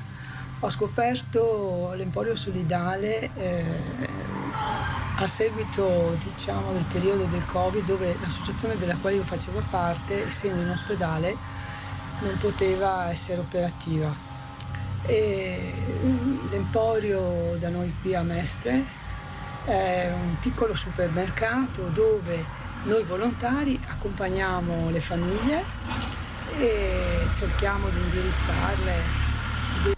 Oltre a questo li accogliamo in maniera semplice, senza fargli pesare il fatto che si debbano rivolgere a noi. E oltre a questo diciamo, servizio che svolgo 2 volte a settimana circa, praticamente faccio anche un lavoro di manovalanza, nel senso che scarichiamo gli scatoloni quando arriva il materiale, oppure qualche volta andiamo a prendere anche il materiale dai supermercati o dalle ditte che ci forniscono il tutto. Ho conosciuto delle persone con le quali mi ci trovo molto bene e questo volontariato, oltre a farmi sentire più vicino a queste famiglie che hanno bisogno, mi ha dato anche la possibilità di inserirmi in un gruppo del quale sono contenta di farne parte. Allora, adesso vedremo anche le immagini dell'Emporio. Quello che volevo chiedere a Gabriella Mauro, una persona, come vedete, pacata, che sta dando tantissimo però all'interno, che ha capito l'importanza di fare squadra, tanto è vero che mi ha anche coinvolto e mi sta aiutando in maniera molto forte, perché lei sa che ho una grandissima famiglia, che ho bisogno tantissimo di generi alimentari, perché è diventata veramente enorme la mia famiglia, e voi sapete perché? Perché cerco di aiutare, di sfamare dove non arriva. Ecco, ce n'è veramente tanto bisogno, perciò sempre grazie Gabriella per il supporto. Però l'importanza di essere assieme, di fare scontri, perché facciamo così fatica a capirlo? Perché deve esserci sempre questo campanilismo che non porta a niente e non aiuta di sicuro a crescere? Adesso ci mancava solo che cambiamo continuamente nome, adesso non siamo più ODV, adesso c'è questo Rumus, che poi rimaniamo sempre quelli, non è che cambi molto, solo costa di più anche, perché bisogna dire che costa molto di più, tanto è vero che molti si sono defilati. Ecco, perché colpire, secondo te Gabriella, questo mondo che ha dato tanto, che sta dando, con una burocrazia che è fuori del normale? Ecco, questi volontari che veramente non ce la fanno più, ma i presidenti, gli oneri, i costi, l'impegno, il sacrificio. Prego Gabriella. Tutti i volontari hanno quello spirito del dare, del fare, e non amano la burocrazia, tutt'altro. Noi siamo proprio per dare delle risposte immediate. Amiamo le collaborazioni. Sai cosa ti devo dire, Mirella? Che dovremmo anche noi cominciare a, fra virgolette, a difendere il nostro modo di operare, perché noi collaboriamo in maniera silenziosa. Io ho qualcosa che cede, la passo a te, tu la distribuisci e tu fai altrettanto con tutti gli altri, con noi. Anzi, ce l'ha insegnato. Cosa posso dirti? Che tutte le associazioni, per cui questo volontariato si deve sforzare di prenderci proprio per mano, allargare la nostra rete per coinvolgere sempre più soggetti in modo da abbattere questa burocrazia che ci sta, diciamo, un po' sommergendo, perché il RUNTS sicuramente sarà interessante, ma per tamponare una situazione di negatività andiamo ad appesantire chi è positivo, per cui per pochi che magari sono stati scorretti, ecco che dobbiamo andare a creare tutta una rete di cose tutelanti per evitare appunto la frode, le scorrettezze e quant'altro.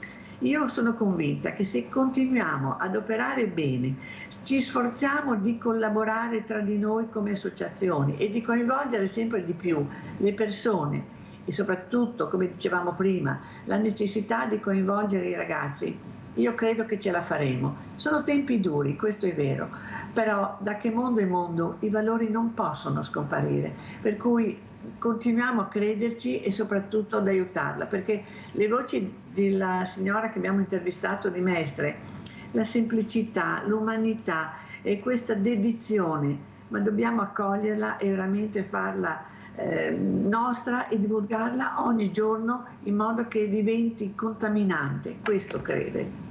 Allora, mandiamo anche le immagini dell'Emporio Solidale, sono senza audio, ma intanto vedete a casa questo Emporio, soprattutto, Presidente, ecco i valori che dice Gabriella, ecco questa burocrazia che anche voi subite, non è semplice per molti riuscire ad essere RUMS, che vuol dire semplicemente un registro unico, siccome sono abituati a fare i minestroni e su questo minestrone hanno fatto veramente come al solito, che non si sa ancora come andrà a finire, non è che abbiamo proprio le idee così chiare. Comunque c'è questo registro unico adesso del volontariato per ancora proprio ingombrante, ecco, questa burocrazia che è diventata ingombrante per il nostro mondo. Cosa dice, Presidente? Intanto vediamo le immagini. Avete toccato un tasto dolente, ho messo il dito nella piaga, il coltello nella piaga, come suol dirsi a proposito di RUNTS, che è il registro unico del terzo settore, la famosa riforma del terzo settore, che per fortuna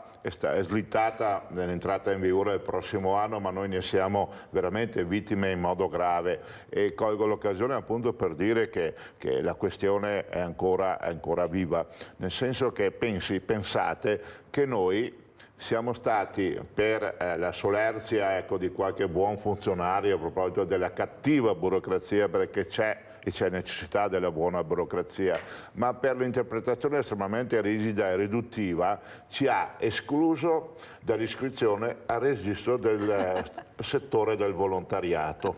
No, scusate se sorrido, no, veramente il paradosso. A noi è stata negata l'iscrizione, il passaggio dal registro regionale del volontariato al registro... La sentiamo in anteprima, Presidente, questa cosa credo qua. Proprio di sì, ma è questione di poco tempo fa. Tanto è vero che abbiamo anche dovuto produrre un ricorso al Capo dello Stato, i cui esiti non sappiamo.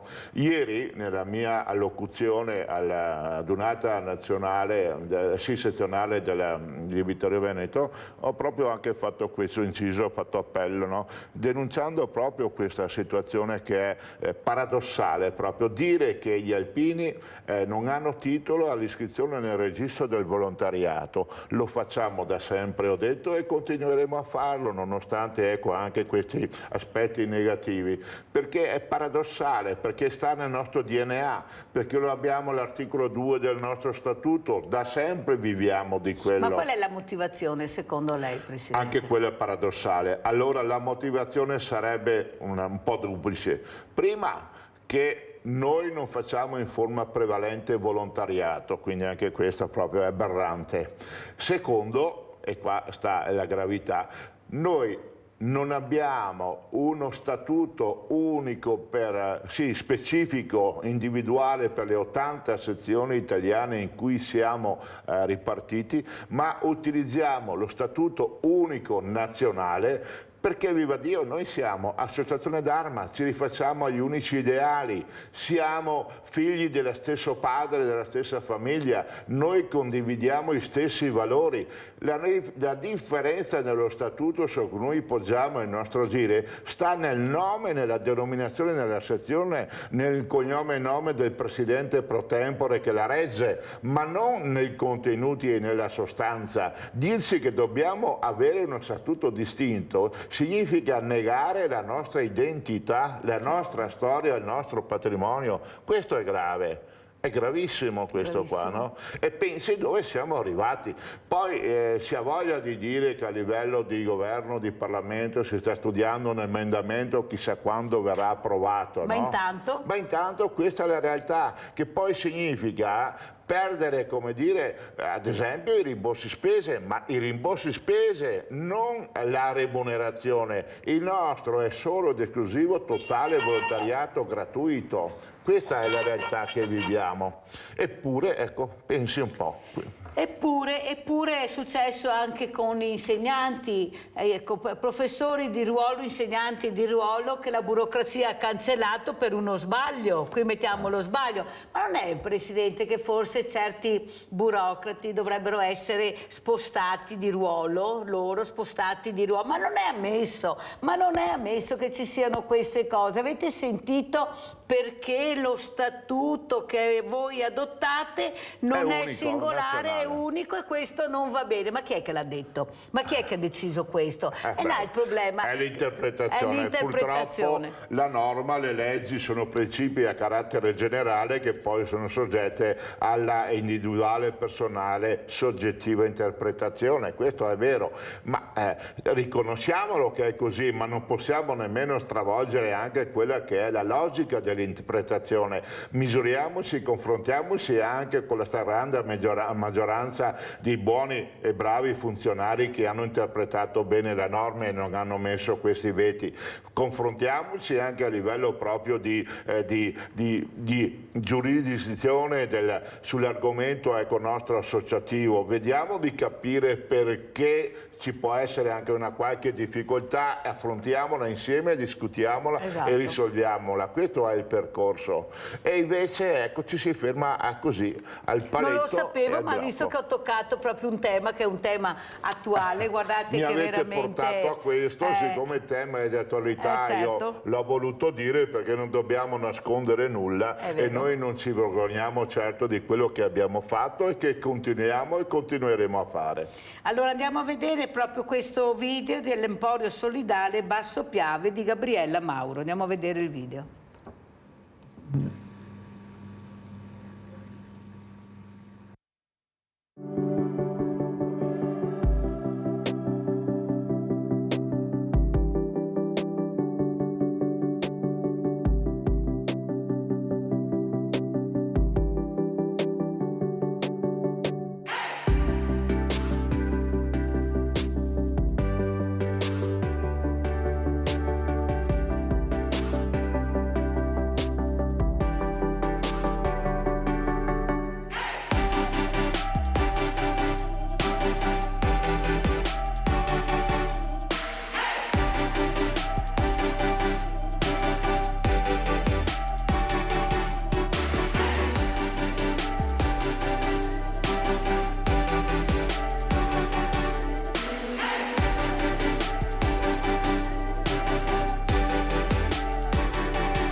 Allora, grazie Gabriella Mauro, avete capito cosa vuol dire questo banco solidale come tanti altri. Io penso al Marocco dove non ci sono questi aiuti concreti che arrivano subito, sono senza niente, pensate, perché non hanno la fortuna di vivere specialmente nel nostro territorio. Siamo 7.000 associazioni di volontariato, ma che partono subito quando c'è un problema. Ecco, questa fortuna è dovuta anche alle persone, ma soprattutto anche alla volontà di aiutare. Tutto è partito, e bisogna dire, dalle parrocchie, perché sono state le prime ad aiutare le famiglie. Poi sono arrivati i banchi solidali, i banchi alimentari, ma era la parrocchia, era il prete che si accorgeva che nel suo territorio mancava qualcosa e chiedeva alla comunità, anche nelle prediche o nelle omelie che faceva, di aiutare queste persone in difficoltà. E là si è sviluppato il tutto, o sbaglio, Gabriella? Sì, sono d'accordo con te, perché io rappresento all'interno appunto della nostra associazione la San Vincenzo de Paoli, che appunto è legata come conferenza alla parrocchia del Duomo di San Donà. E devo dire che noi siamo stati particolarmente, diciamo così, pionieri in questo, perché è nata negli anni 30 e di conseguenza con l'aiuto appunto dei parroci c'era la raccolta, ma anche l'individuazione delle famiglie povere, dove appunto veniva consegnato a domicilio praticamente un aiuto che poteva essere un genere alimentare, un soldino per pagare una bolletta e quant'altro. Per cui sì, nasce proprio da questo, e noi possiamo dire che di continuare e di aver sempre mantenuto questo tipo di rapporto, perché è importantissimo che le persone possano in maniera, diciamo così, semplice e dignitosa poter chiedere senza avere quel senso di umiliazione. Noi siamo qui per aiutare, per cui il sacerdote è ancora tramite di condivisione e soprattutto anche di confidenza. Noi delle associazioni dobbiamo essere sempre in collaborazione con tutti, proprio per poter avvicinare sempre di più le famiglie, in particolare le famiglie degli anziani, che per dignità molto spesso rinunciano a chiedere, perché quasi quasi si sentono diciamo di aver fallito, quando in realtà è proprio la società, diciamo l'economia di oggi, che ci sta portando a una economia di normalità verso e scivolando verso la povertà. Per cui quello che oggi noi possiamo dire è che queste reti di solidarietà sono molto importanti. Hai detto bene che in certi paesi, guardiamolo adesso dove è accaduto questo grande disastro naturale, hanno bisogno di aiuti immediati, e le reti degli empori e quanto di tutte le associazioni che danno in maniera immediata, per cui dobbiamo allargarle e soprattutto cercare di diffondere sempre di più questa mentalità dell'aiuto reciproco.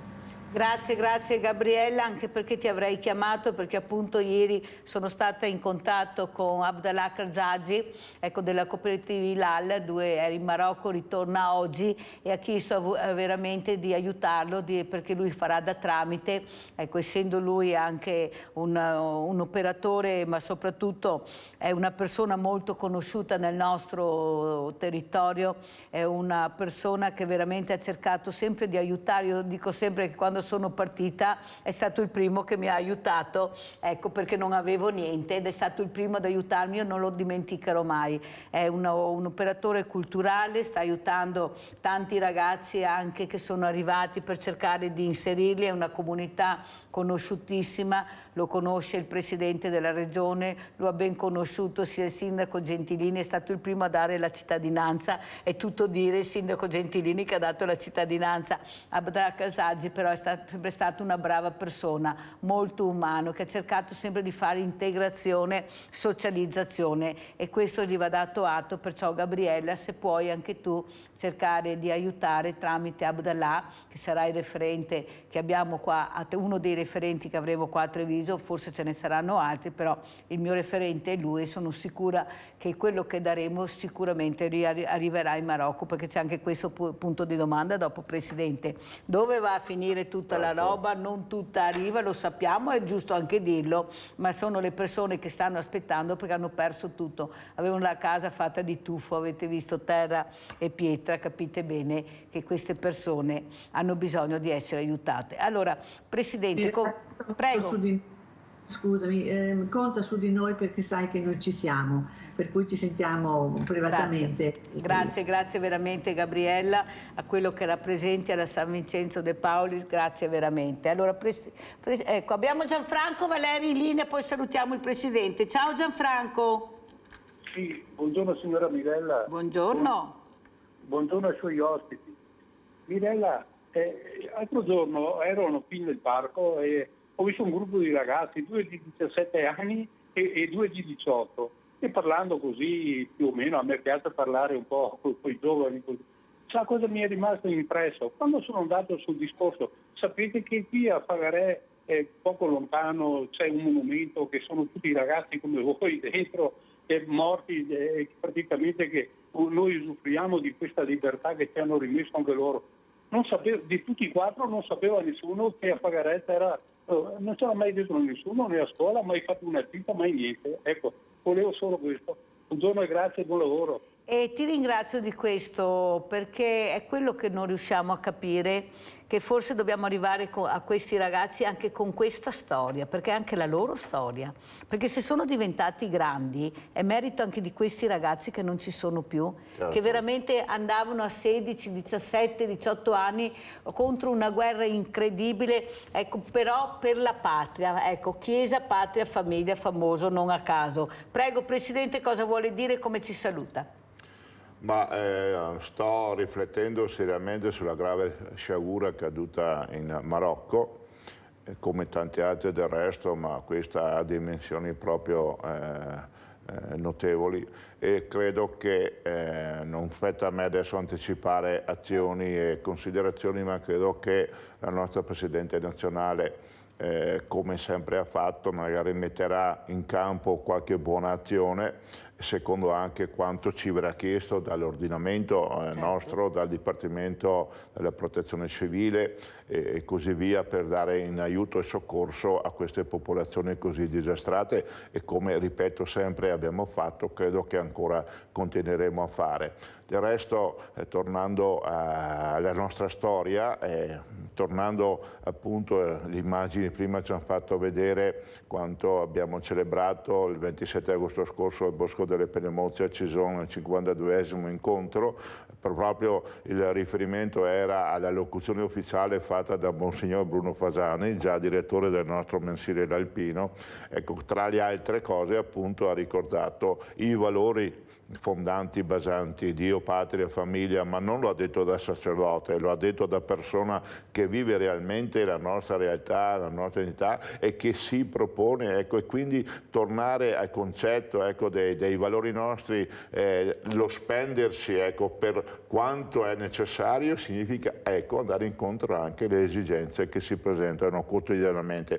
Allora noi raccogliamo sempre tutte le nostre forze, ci modifichiamo ovviamente nel tempo perché la legge anagrafica è dura anche per noi, ma saremo presenti laddove ci verrà chiesto, e guardiamo, ecco, con sempre l'auspicio che possa quantomeno, ecco, essere la risposta pronta ed efficace, questo sì. Grazie a Francesco Introvigne, Presidente ANA Vittorio Veneto, grazie a Gabriella Mauro, Presidente Emporio Solidale Basso Piave San Vincenzo, grazie Gabriella, grazie, pubblicità.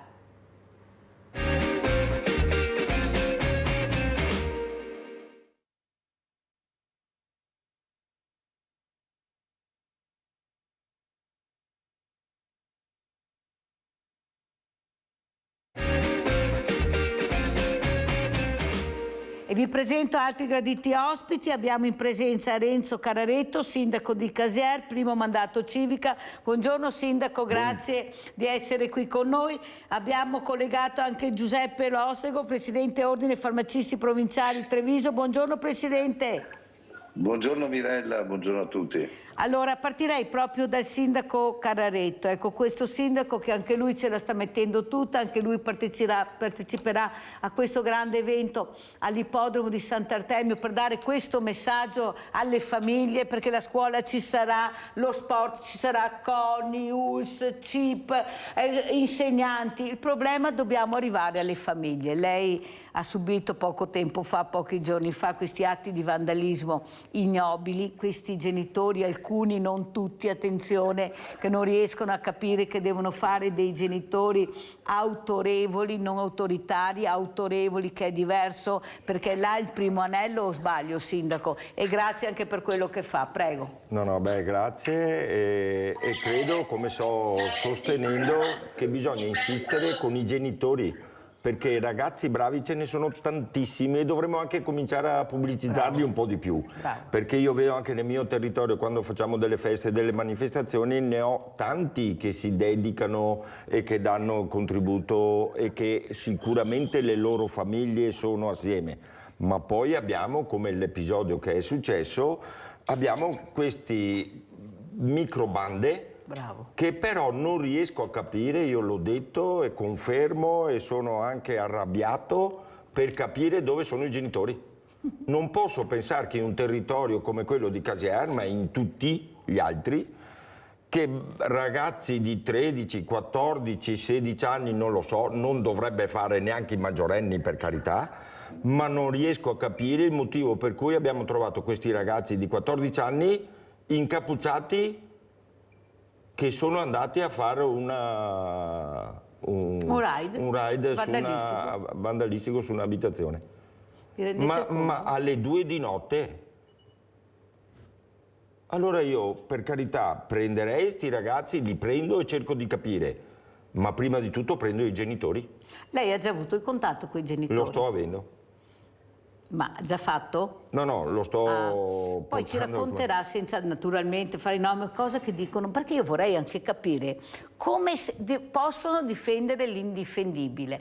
Allora, se tu sai, perché tuo figlio lo conosci, è inutile che ce la giriamo, e sai che ha che fa queste scappatelle, perché lo sanno, guardate che lo sanno, ma meglio non vedere che vedere, così non ho più il problema, dobbiamo anche fermare, perché stanno facendo del male a tutta la comunità, perché finché si fanno male a loro è un problema suo, vuoi questo, il problema è che fanno male a tutta la comunità, è là il grande problema, o sbaglio, Sindaco? Ma perché poi credo che siamo arrivati anche in un periodo dove si dà sempre colpa agli altri, cioè alla notte, alle 2 di notte, a un certo punto dovrebbe esserci chi? Il sindaco presente perché il figlio non è a casa. Dovrebbero esserci le forze dell'ordine. Anzi, che ringrazio, prefettura, forze dell'ordine, tutti, perché nei territori ce la stiamo mettendo tutta. E hanno anche subito intercettato questi ragazzi. Dunque vuol dire che le presenze ci sono.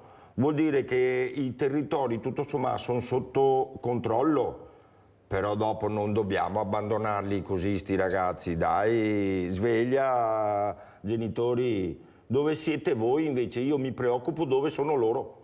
Allora, sentiamo anche da un'altra posizione, quella del Presidente dell'Ordine dei Farmacisti Provinciali di Treviso, visto che siete diventati un punto di riferimento non solo per gli anziani ma anche per la famiglia, perché i preti ne c'è sempre meno purtroppo. I sindaci non sa più come fare per dare risposte ai servizi alle persone. Poi i medici di famiglia sono quasi scomparsi e adesso stanno cercando di porre rimedio. Perciò siete diventati voi il riferimento, il confidente. Ecco, cosa sentite? Presidente, ecco, cosa senti quando queste persone entrano in farmacia? Ecco, com'è la situazione dal suo punto di vista? Ma guardi Mirella, lei ha detto molto bene, sull'argomento iniziato del quale parlava il sindaco, effettivamente il ruolo del farmacista per la consuetudine che noi abbiamo ogni giorno di incontrare bene o male i nostri pazienti, i genitori, i figli, abbiamo un contatto diretto e spesso o nelle confidenze o nei problemi che queste persone esternano in farmacia, veniamo spesso a conoscenza di situazioni delicate.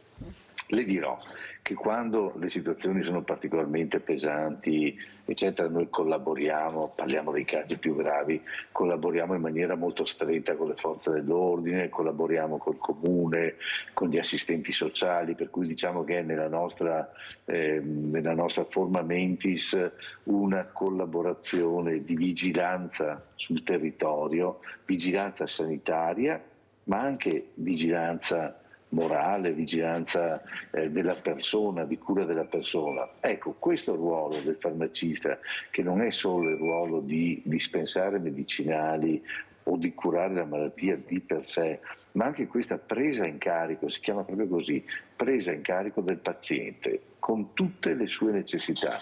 E quello del quale voi parlavate prima, queste necessità morali, di problematiche, di figli difficili per esempio, figli difficili, è un problema che va affrontato, e spesso non bastano i genitori, non bastano i sanitari, bisogna rivolgersi a persone di fiducia, bisogna rivolgersi alle associazioni, al comune, bisogna rivolgersi alle comunità create apposta in caso di, per esempio, tossicodipendenze.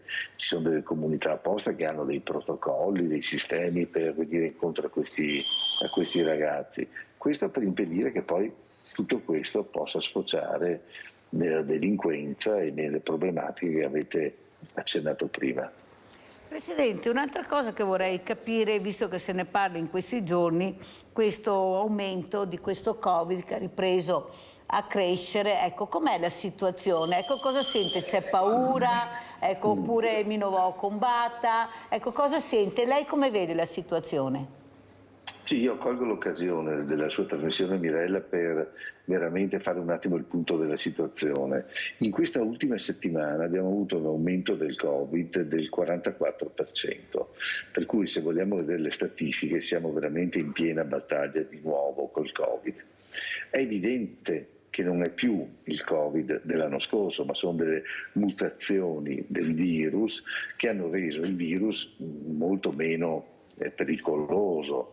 Ciò non toglie, e questo bisogna che ne facciamo una chiarezza precisa, che la responsabilità di tutti noi cittadini è quella di cercare di non divulgare, di non permettere il contagio del virus, in quanto le persone che restano ancora sensibili e pericolosamente legate a questa infezione sono le persone anziane e le persone fragili. E ce ne sono tante. In questi casi il Covid, che preso oggi da una persona normale viene curato, oppure anche neanche curato perché è poco più di un'influenza, se poi uno non ha sintomi, se ha solo un po' di raffreddore, un po' di mal di gola, è una cosa che magari passa nel giro di 2 o 3 giorni senza nessun problema. Non lo stesso può succedere con una persona trapiantata, con una persona con problemi tumorali, oncologici, con persone con mancanza di difese per terapie che sta facendo, in anziani, in diabetici gravi, in quelle persone. Ecco, in quei casi purtroppo potrebbe essere di nuovo, se non fatale, gravemente aggressivo il Covid. Allora cosa dobbiamo fare? Io consiglierei vivamente adesso, subito e in prospettiva di un inverno che sta per arrivare, visto che non ci costa nulla, di ripristinare in maniera serena, senza nessuna stress, senza nessuna particolare attenzione, o non come ai tempi in cui eravamo in piena epidemia, di ripristinare il non dare la mano, il tenersi a distanza, il disinfettarsi le mani, il pensare bene quando si va in un luogo chiuso. Qualora si vada ad una manifestazione particolarmente, se si vuole usare la mascherina ogni tanto male non fa, evitare di salire in auto con più persone se si sa che uno può essere stato a contatto a una manifestazione. Ecco, creare quelle attenzioni che sinceramente tutelano poi i nostri anziani a casa, gli anziani, gli ammalati, le persone, come dicevo prima, che hanno bisogno di essere messe in protezione. Si continua a parlare di difesa della comunità da parte di tutti noi. Ecco, Sindaco, come legge queste parole e questi veramente insegnamenti molto importanti? Non è togliere la libertà, bisogna stare un po' più attenti, tutto qua, non è che si chieda la luna alla fine, prego. No, il dottore ha pienamente ragione, credo, perché non non costa niente ad avere delle osservazioni non solo dentro casa ma nella comunità stessa, perché porta disagio poi alla fine, e dunque evitare sarebbe una gran bella cosa. Adesso specialmente che comincia la scuola non vorremmo trovarci a chiudere qualche sezione perché insomma ci sono queste divulgazioni. Dunque anche in casa e al di fuori, soprattutto quando ci sono aggregazioni, come si usava, ma non è niente di obbligato, è un'osservazione che ognuno tiene un po' per se stesso, cioè quello di non essere troppo vicino, di tenere effettivamente, insomma, non darci la mano, baci, abbracci come eravamo abituati, che per carità era anche un buon segno, però ci si può anche stare lo stesso, ci si può parlare, ci si può vedere, ci si può scambiare effettivamente un po' tutto il pensiero che si dovrebbe, però avere degli accorgimenti che verso l'autunno insomma sono importanti nel rispetto di tutti, e il dottore ha pienamente ragione, sono d'accordo insomma. Allora andiamo a vedere anche questo servizio sindaco e residenti. Naturalmente stiamo parlando del sindaco di Casier, poi commentiamo, andiamo a vedere il servizio. La paura è il numero. Per quanto bene si vada a fare, quando arriva che si perde il controllo, lì poi sono guai. Chiede un'attenzione particolare al numero di ospiti all'ex caserma Serena il sindaco di Casier Renzo Carraretto, un numero di capienza massima che permetta una convivenza e una gestione del lab congrue alle capacità della struttura, affinché si possa tenere sotto controllo la situazione. Nel fine settimana sono circa 20 le persone arrivate alla Serena, un totale di 535 ospiti, condizioni che, a detta del sindaco, al momento non destano preoccupazione. Necessario però agire in prevenzione. Credo che tutti ormai abbiamo insomma, ben conoscenza di tutto quello che sta succedendo, però non dobbiamo certo trovarci un po' indifferenti a quello che sta succedendo. Dobbiamo cercare di reagire perché le cose le sappiamo. Le sappiamo prima e non possiamo arrivare alla fine dicendo che ma non si sapeva. Siccome si sa, allora automaticamente cerchiamo di prevenire. E qualche volta purtroppo anche da parte delle istituzioni non è sempre vero che si arriva a prevenire.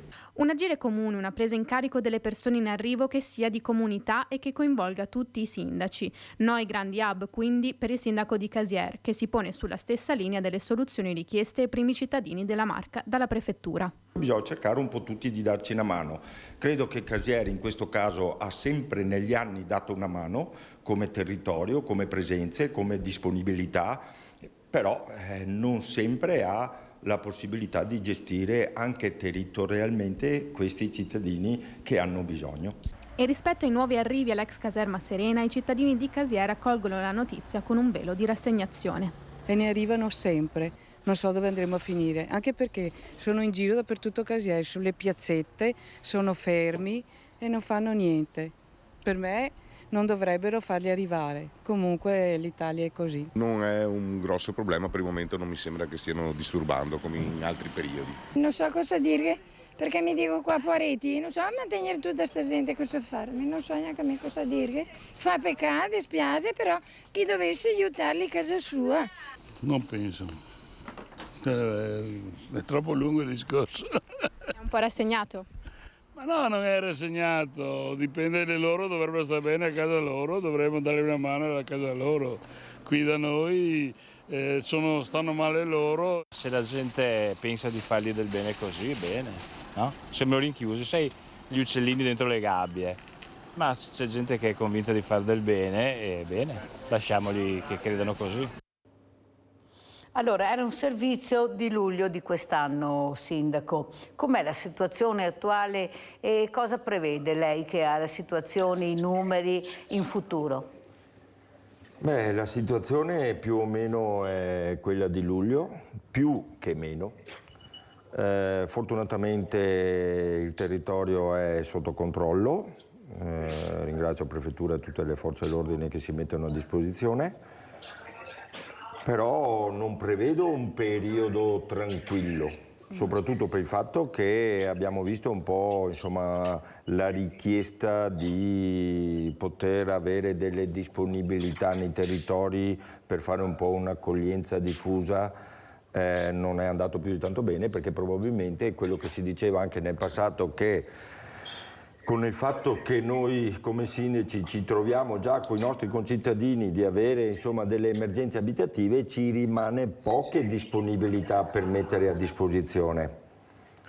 Poi però quello che mi dispiace un po' è che non ci siano più di tanti cittadini che possono intervenire e dare una mano. Perché, in che senso, Sindaco? Perché io vedo che nelle piazze ci sono più di qualcuno che dice che bisogna dare una mano. Ma dare una mano non vuol dire sempre passare il cerino. Passa in comune che c'è il sindaco che ti dà una mano. Non è così. Non è così che si lavora di squadra per risolvere i problemi. E per lavorare di squadra bisogna capire se qualcuno avesse qualche appartamento da mettere a disposizione, potrebbe venire dal sindaco e dire guarda, io ho la disponibilità, possiamo fare qualcosa e possiamo farla. Poi credo che superato questo dovremo cercare di lavorare come Casier ha lavorato negli anni con la parte artigianale industriale. Credo che il salto sia questo. Sono d'accordo. Perché loro hanno bisogno di operatività. Dunque trovare sinergia tra il pubblico-privato, che io ci credo totalmente perché può essere la continuità dei comuni pubblico-privato, perché se la togliamo forse i comuni sono destinati a chiudere, non dico qualche porta ma qualche finestra. Bisogna che cerchiamo insieme di lavorare. Quello che deve fare lo Stato è sostenerci, magari trovando degli sgravi fiscali, cioè mettendo anche in squadra la loro disponibilità. Sa, Sindaco, che sono un po' stanca di sentire lo Stato, nel senso che lo Stato siamo noi e molti di noi fanno il proprio dovere. Sono i governi che dovrebbero capire che forse bisogna agire in maniera diversa. Ad esempio, i numeri dicono che se tutti quanti, tutti, città, paesi, tutta l'Italia parlo, accogliesse queste persone, ne avremmo 2, adesso non so se è giusto il 2, ma magari anche 4 per paese e per città, se tutti facessero il loro dovere. Ma siccome qualcuno non riesce a capire l'importanza di dividere e far sì che questi numeri non diventino un problema per tutti, mettono questi paletti. Sentiamo Leone da Trebaseleghe. Ciao Leone, ben arrivato. Ciao Mirella, grazie e bentornata. Grazie. Allora, qua il problema è che noi intanto non vogliamo organizzarci ad accogliere questa gente, perché abbiamo bisogno di gente in Italia, perché la gente non nascono più bambini, vediamo io dove vado, cercano personale dappertutto, dove vado cercano personale. Perciò vuol dire che noi abbiamo bisogno di gente che venga qui in questo paese. Il problema è che la gente che viene qui in questo paese viene per andare in Germania, per andare dappertutto, fuori che in Italia. In Italia non ci vuole stare più nessuno, perciò bisognerà che qualcuno ci faccia qualche punto di domanda. Comunque un'altra cosa, perché tutta questa gente che arriva, c'è stata una riunione della FAO che la fanno ogni anno a Roma sulla fame del mondo, come risolvere il problema, e non c'è stata nessuna divulgazione, cioè non si è parlato di questo. Qualche secondo nei telegiornali, nelle prime pagine dei giornali non si è parlato proprio, perciò se non risolviamo il problema della fame nel mondo, questo è il risultato. Adesso, 3 anni fa, su queste riunioni della FAO hanno detto che avrebbero portato acqua a tutti. Sono passati 3 anni o 4, adesso non mi ricordo, non hanno portato acqua da nessuna parte, però armi ne hanno portate dappertutto, guerre sono partite dappertutto e dopo ci lamentiamo che c'è tutta questa gente che arriva. Perciò se questa FAO fa questi miti e dopo non succede niente, perché quanto costa portare a Roma centinaia di persone, solo di voli di aereo? Quanto costa poi portarli in ristorante? Quanto costa alloggiarli negli alberghi? Con tutti questi soldi, se li adoperassimo a fare impianti dissalatori in tutto il mondo, ce ne verrebbero fuori tanti impianti dissalatori. Hanno fatto vedere il Madagascar. che sta diventando un'isola desertica, è un'isola, è piena d'acqua tutto intorno, ma è possibile che nessuno gli venga in mente di fare qualche impianto disalatore? È proprio difficile, e sono 200 anni che dissaliamo l'acqua del mare. Questo pianeta ha più acqua che terra e c'è gente che muore di fame e di sete perché non hanno acqua. Non è possibile, siamo governati da incapaci, questo è il problema di questo pianeta. Ciao Mirella, grazie. Grazie, abbiamo sentito anche le riflessioni di Leone Trebasele, che prego Sindaco. Beh, diciamo che insomma, come dicevi prima, è tanti anni che ci ripetiamo più o meno le stesse cose. Sembra impossibile, però se noi andiamo a vedere, più o meno si dicono le stesse cose, facciamo questo, facciamo quello, se ci dassero questo, però poi alla fine la motivazione dall'alto è che si porti in concretezza poco. I sindaci invece nel territorio che mettono la faccia non hanno più di tante autorità alla fine per poter decidere di fare qualcosa, perché deve insomma trasversalmente quante parte burocratica c'è per ottenere, ma poi siamo lì, sempre fermi lì. Sì, anche perché aiutiamoli in casa loro, ma ci rendiamo conto che questi non hanno una casa. Come ha detto lei, ha citato il Madagascar, sono isole, come ha citato il nostro Leone, dove non c'è più niente, proprio non c'è più niente. Cioè è facile a parole dire, anche qualcuno diceva quando andremo noi al governo li fermeremo, mi sembra che siano aumentati gli sbarchi e i numeri, cioè non è così semplice la situazione quando sei da un'altra parte e dici arrivo io, vedrete cosa succederà. Sì, infatti abbiamo visto. Allora Presidente, veramente questo malessere che come ha detto lei noi siamo diventati anche l'ascolto di certe persone, ma queste persone che anche qui da noi stanno diventando sempre più, diciamo, diversamente giovani, con molti acciacchi, adesso c'è questa ripresa, le fragilità dovranno stare molto più attente, questo problema di curarsi, lo sentite perché soldi queste persone ne hanno veramente pochi, pochissimi, qualcuno addirittura ha deciso di non curarsi più. Prego Presidente. Sì, Mirella, a proposito dell'argomento che avete toccato dell'immigrazione, vorrei fare una considerazione. Anche noi viviamo ovviamente, come tutti i cittadini, questa situazione a livello quotidianamente.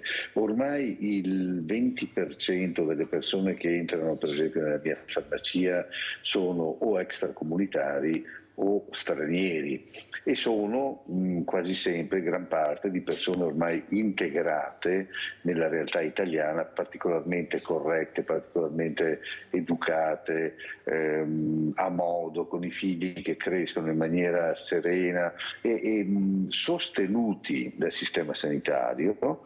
Per cui nelle loro patologie, nei loro esami, nelle loro cose. Per cui diciamo che abituarsi a questa cambio, allargamento dell'etnia in Italia è ovviamente una cosa mondiale e naturale che dobbiamo prendere in considerazione, è fisiologico, sarà sempre di più così per noi e per tutti i paesi d'Europa.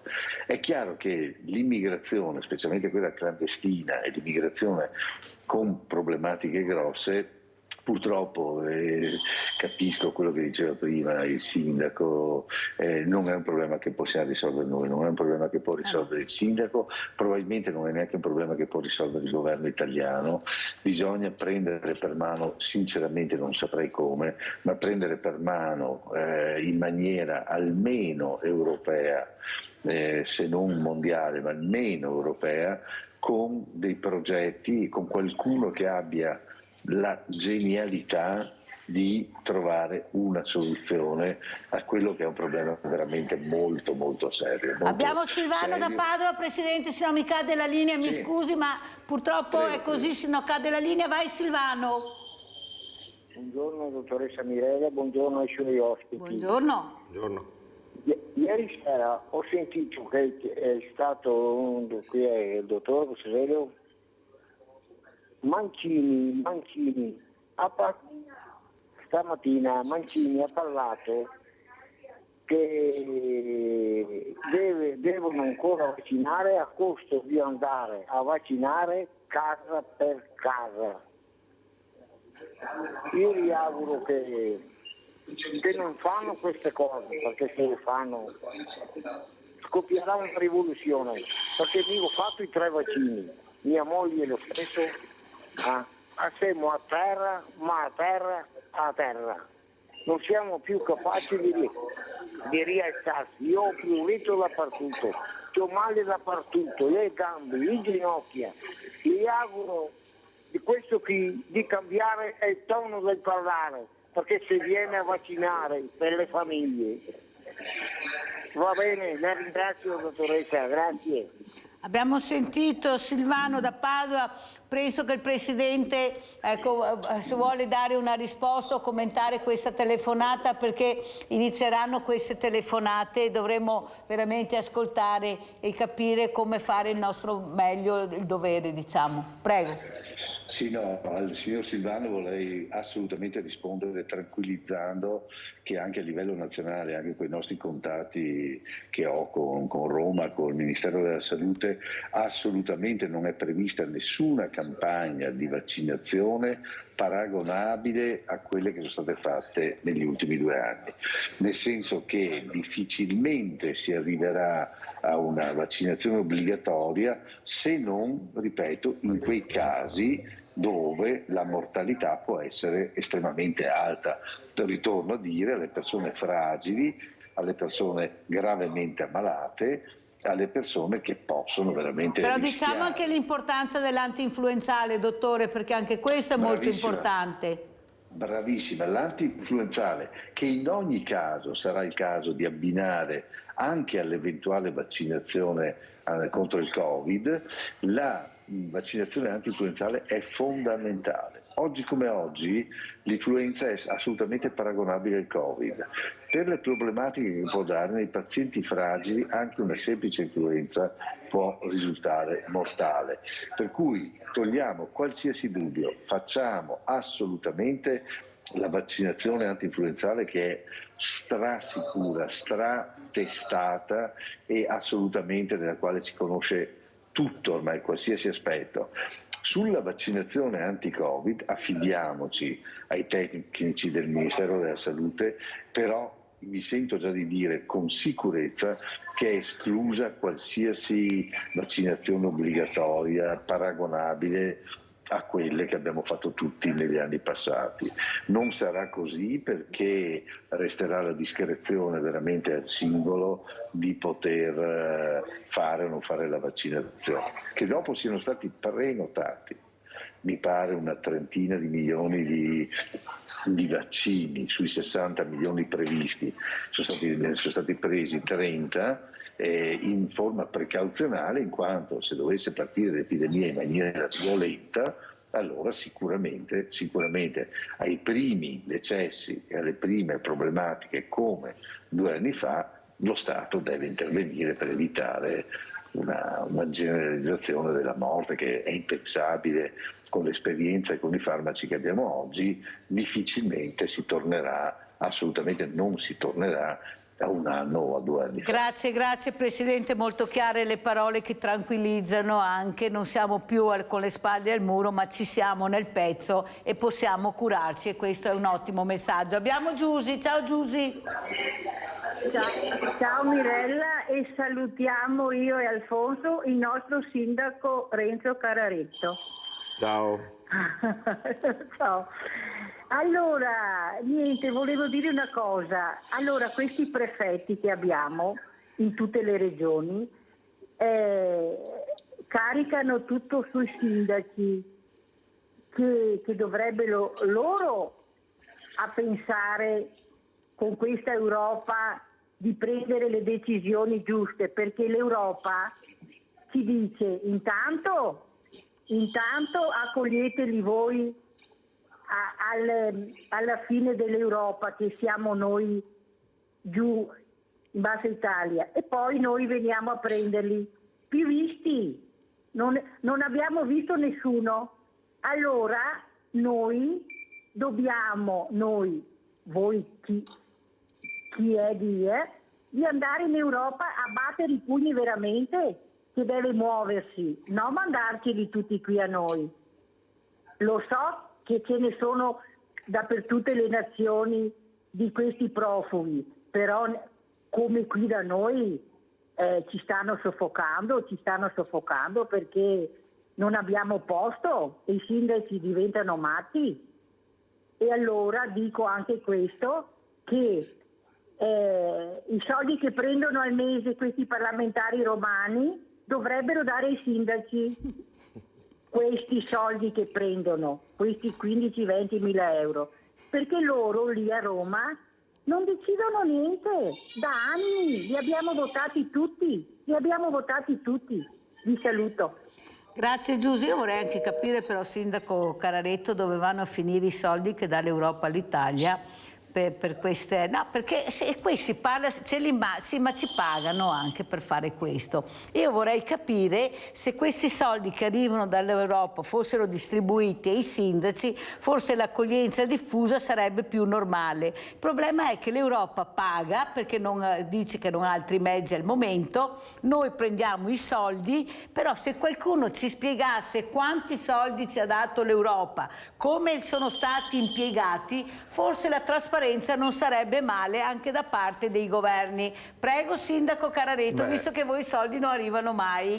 Mi dicono agite, prendete, ma qualcosa arriva ma con difficoltà. Comunque probabilmente, diciamo, essendo abbastanza nel pezzo per sapere come coordinare un'amministrazione pubblica comunale territoriale, avendo un bilancio che devi veramente oggi guardare i centesimi per tenere insomma i servizi ai cittadini, credo che se cominciassero a darci a noi la disponibilità per poter gestire un paese, forse rimarrebbero male, perché probabilmente di quelli che vanno e che abbiamo ne avanzeremmo, perché noi sappiamo effettivamente come gestire un patrimonio. Ma detto questo, credo che non sia facile, come si diceva prima, non sia facile a modificare o a trovare una risistemazione di un sistema. Quello. Con questo non voglio dire che va male, perché per esempio guardiamo la sanità, guardiamo insomma tutti ambienti che tutti professionalmente, io credo che insomma potremmo esserne fieri di tutto il personale che abbiamo a livello insomma sia pubblico, privato e di volontariato, che tutti quando si tratta di far squadra per dare una mano ci siamo. Manca un po' effettivamente il sostegno da parte di una tranquillità burocratica per risolvere un problema, perché nel momento in cui dobbiamo risolvere diventiamo matti, e invece dovremmo avere, tra virgolette, dico un po' di carta bianca nel capire di risolvere il problema, perché non abbiamo tempi. Quando succede la bomba d'acqua ci si dice sempre tutti, faccio un'ipotesi, bisogna pulire i fossati, bisogna fare uno scolo, bisogna... Quando si va dopo successivamente a chiedere per farlo, lì ci si ferma, perché la parte burocratica per arrivare a fare il lavoro automaticamente non ci dà più possibilità di poter continuare per la spesa, per l'impegno, per i tempi. E dunque dico, qui c'è questo meccanismo burocratico che non ci permette di risolvere il problema. Allora dateci a noi sindaci la possibilità di avere questa facoltà, di poter decidere. Noi ci assumiamo la responsabilità. E allora io lo dico io Sindaco, che forse questo Paese ha bisogno di meno burocrati, ha bisogno di dare più competenza alle persone che sanno, che possono operare, ce ne sono tantissimi, voi siete in primo piano, sapete le esigenze del territorio, perciò forse anche questa squadra che avete fatto tra sindaci servirà tantissimo, perché noi saremo al vostro fianco e dovete battere i pugni, perché voi sapete i rimedi e le medicine, casomai coinvolgeremo anche il Presidente, da dare al governo, non allo Stato, ai governi, per migliorare la situazione. Se posso dire un'altra cosa, è come far lavorare gli ospiti stranieri che arrivano. dateci la possibilità per poterli farli lavorare. Perché guardate che sanno lavorare, lo dica sindaco, lo dica. Perché la stragrande maggioranza degli artigiani industriali ormai convivono con loro la quotidianità del lavoro, ma in comune abbiamo 360 gradi di possibili soluzioni per trovare lavoro. Anche dunque, perché noi non li abbiamo, sino a queste persone. Ma se io vado a vedere la parte burocratica per far arrivare uno, sì, ciao. Basta, si ferma tutto. Mi conviene andarmi a fare lavoro. Allora ringraziamo tanto, veramente tanto, per quello anche che ha detto e il supporto che ha portato Renzo Carraretto, sindaco di Casier. Come ci saluta Presidente Losego? Veramente voi tutti, è sempre un piacere intervenire alla sua trasmissione, Mirella, anche perché affronta dei problemi molto pratici e con parole molto semplici. È un messaggio che anche noi come sanitari vorremmo dare, ricordare che siamo sempre al servizio della comunità, in collaborazione con i sindaci, in collaborazione con le forze dell'ordine, con le autorità, proprio a sostegno della salute, ma anche del benessere delle persone che quotidianamente entrano nelle nostre farmacie italiane. Grazie, grazie a Giuseppe Losego, Presidente Ordini Farmacisti Provinciali Treviso, che fra poco chiamerò perché riparte farmacia per i bambini a novembre. Lei sa quanto ho bisogno di voi. Grazie Presidente, buon lavoro a tutti, anche al Sindaco. Grazie. La posta di Mirella.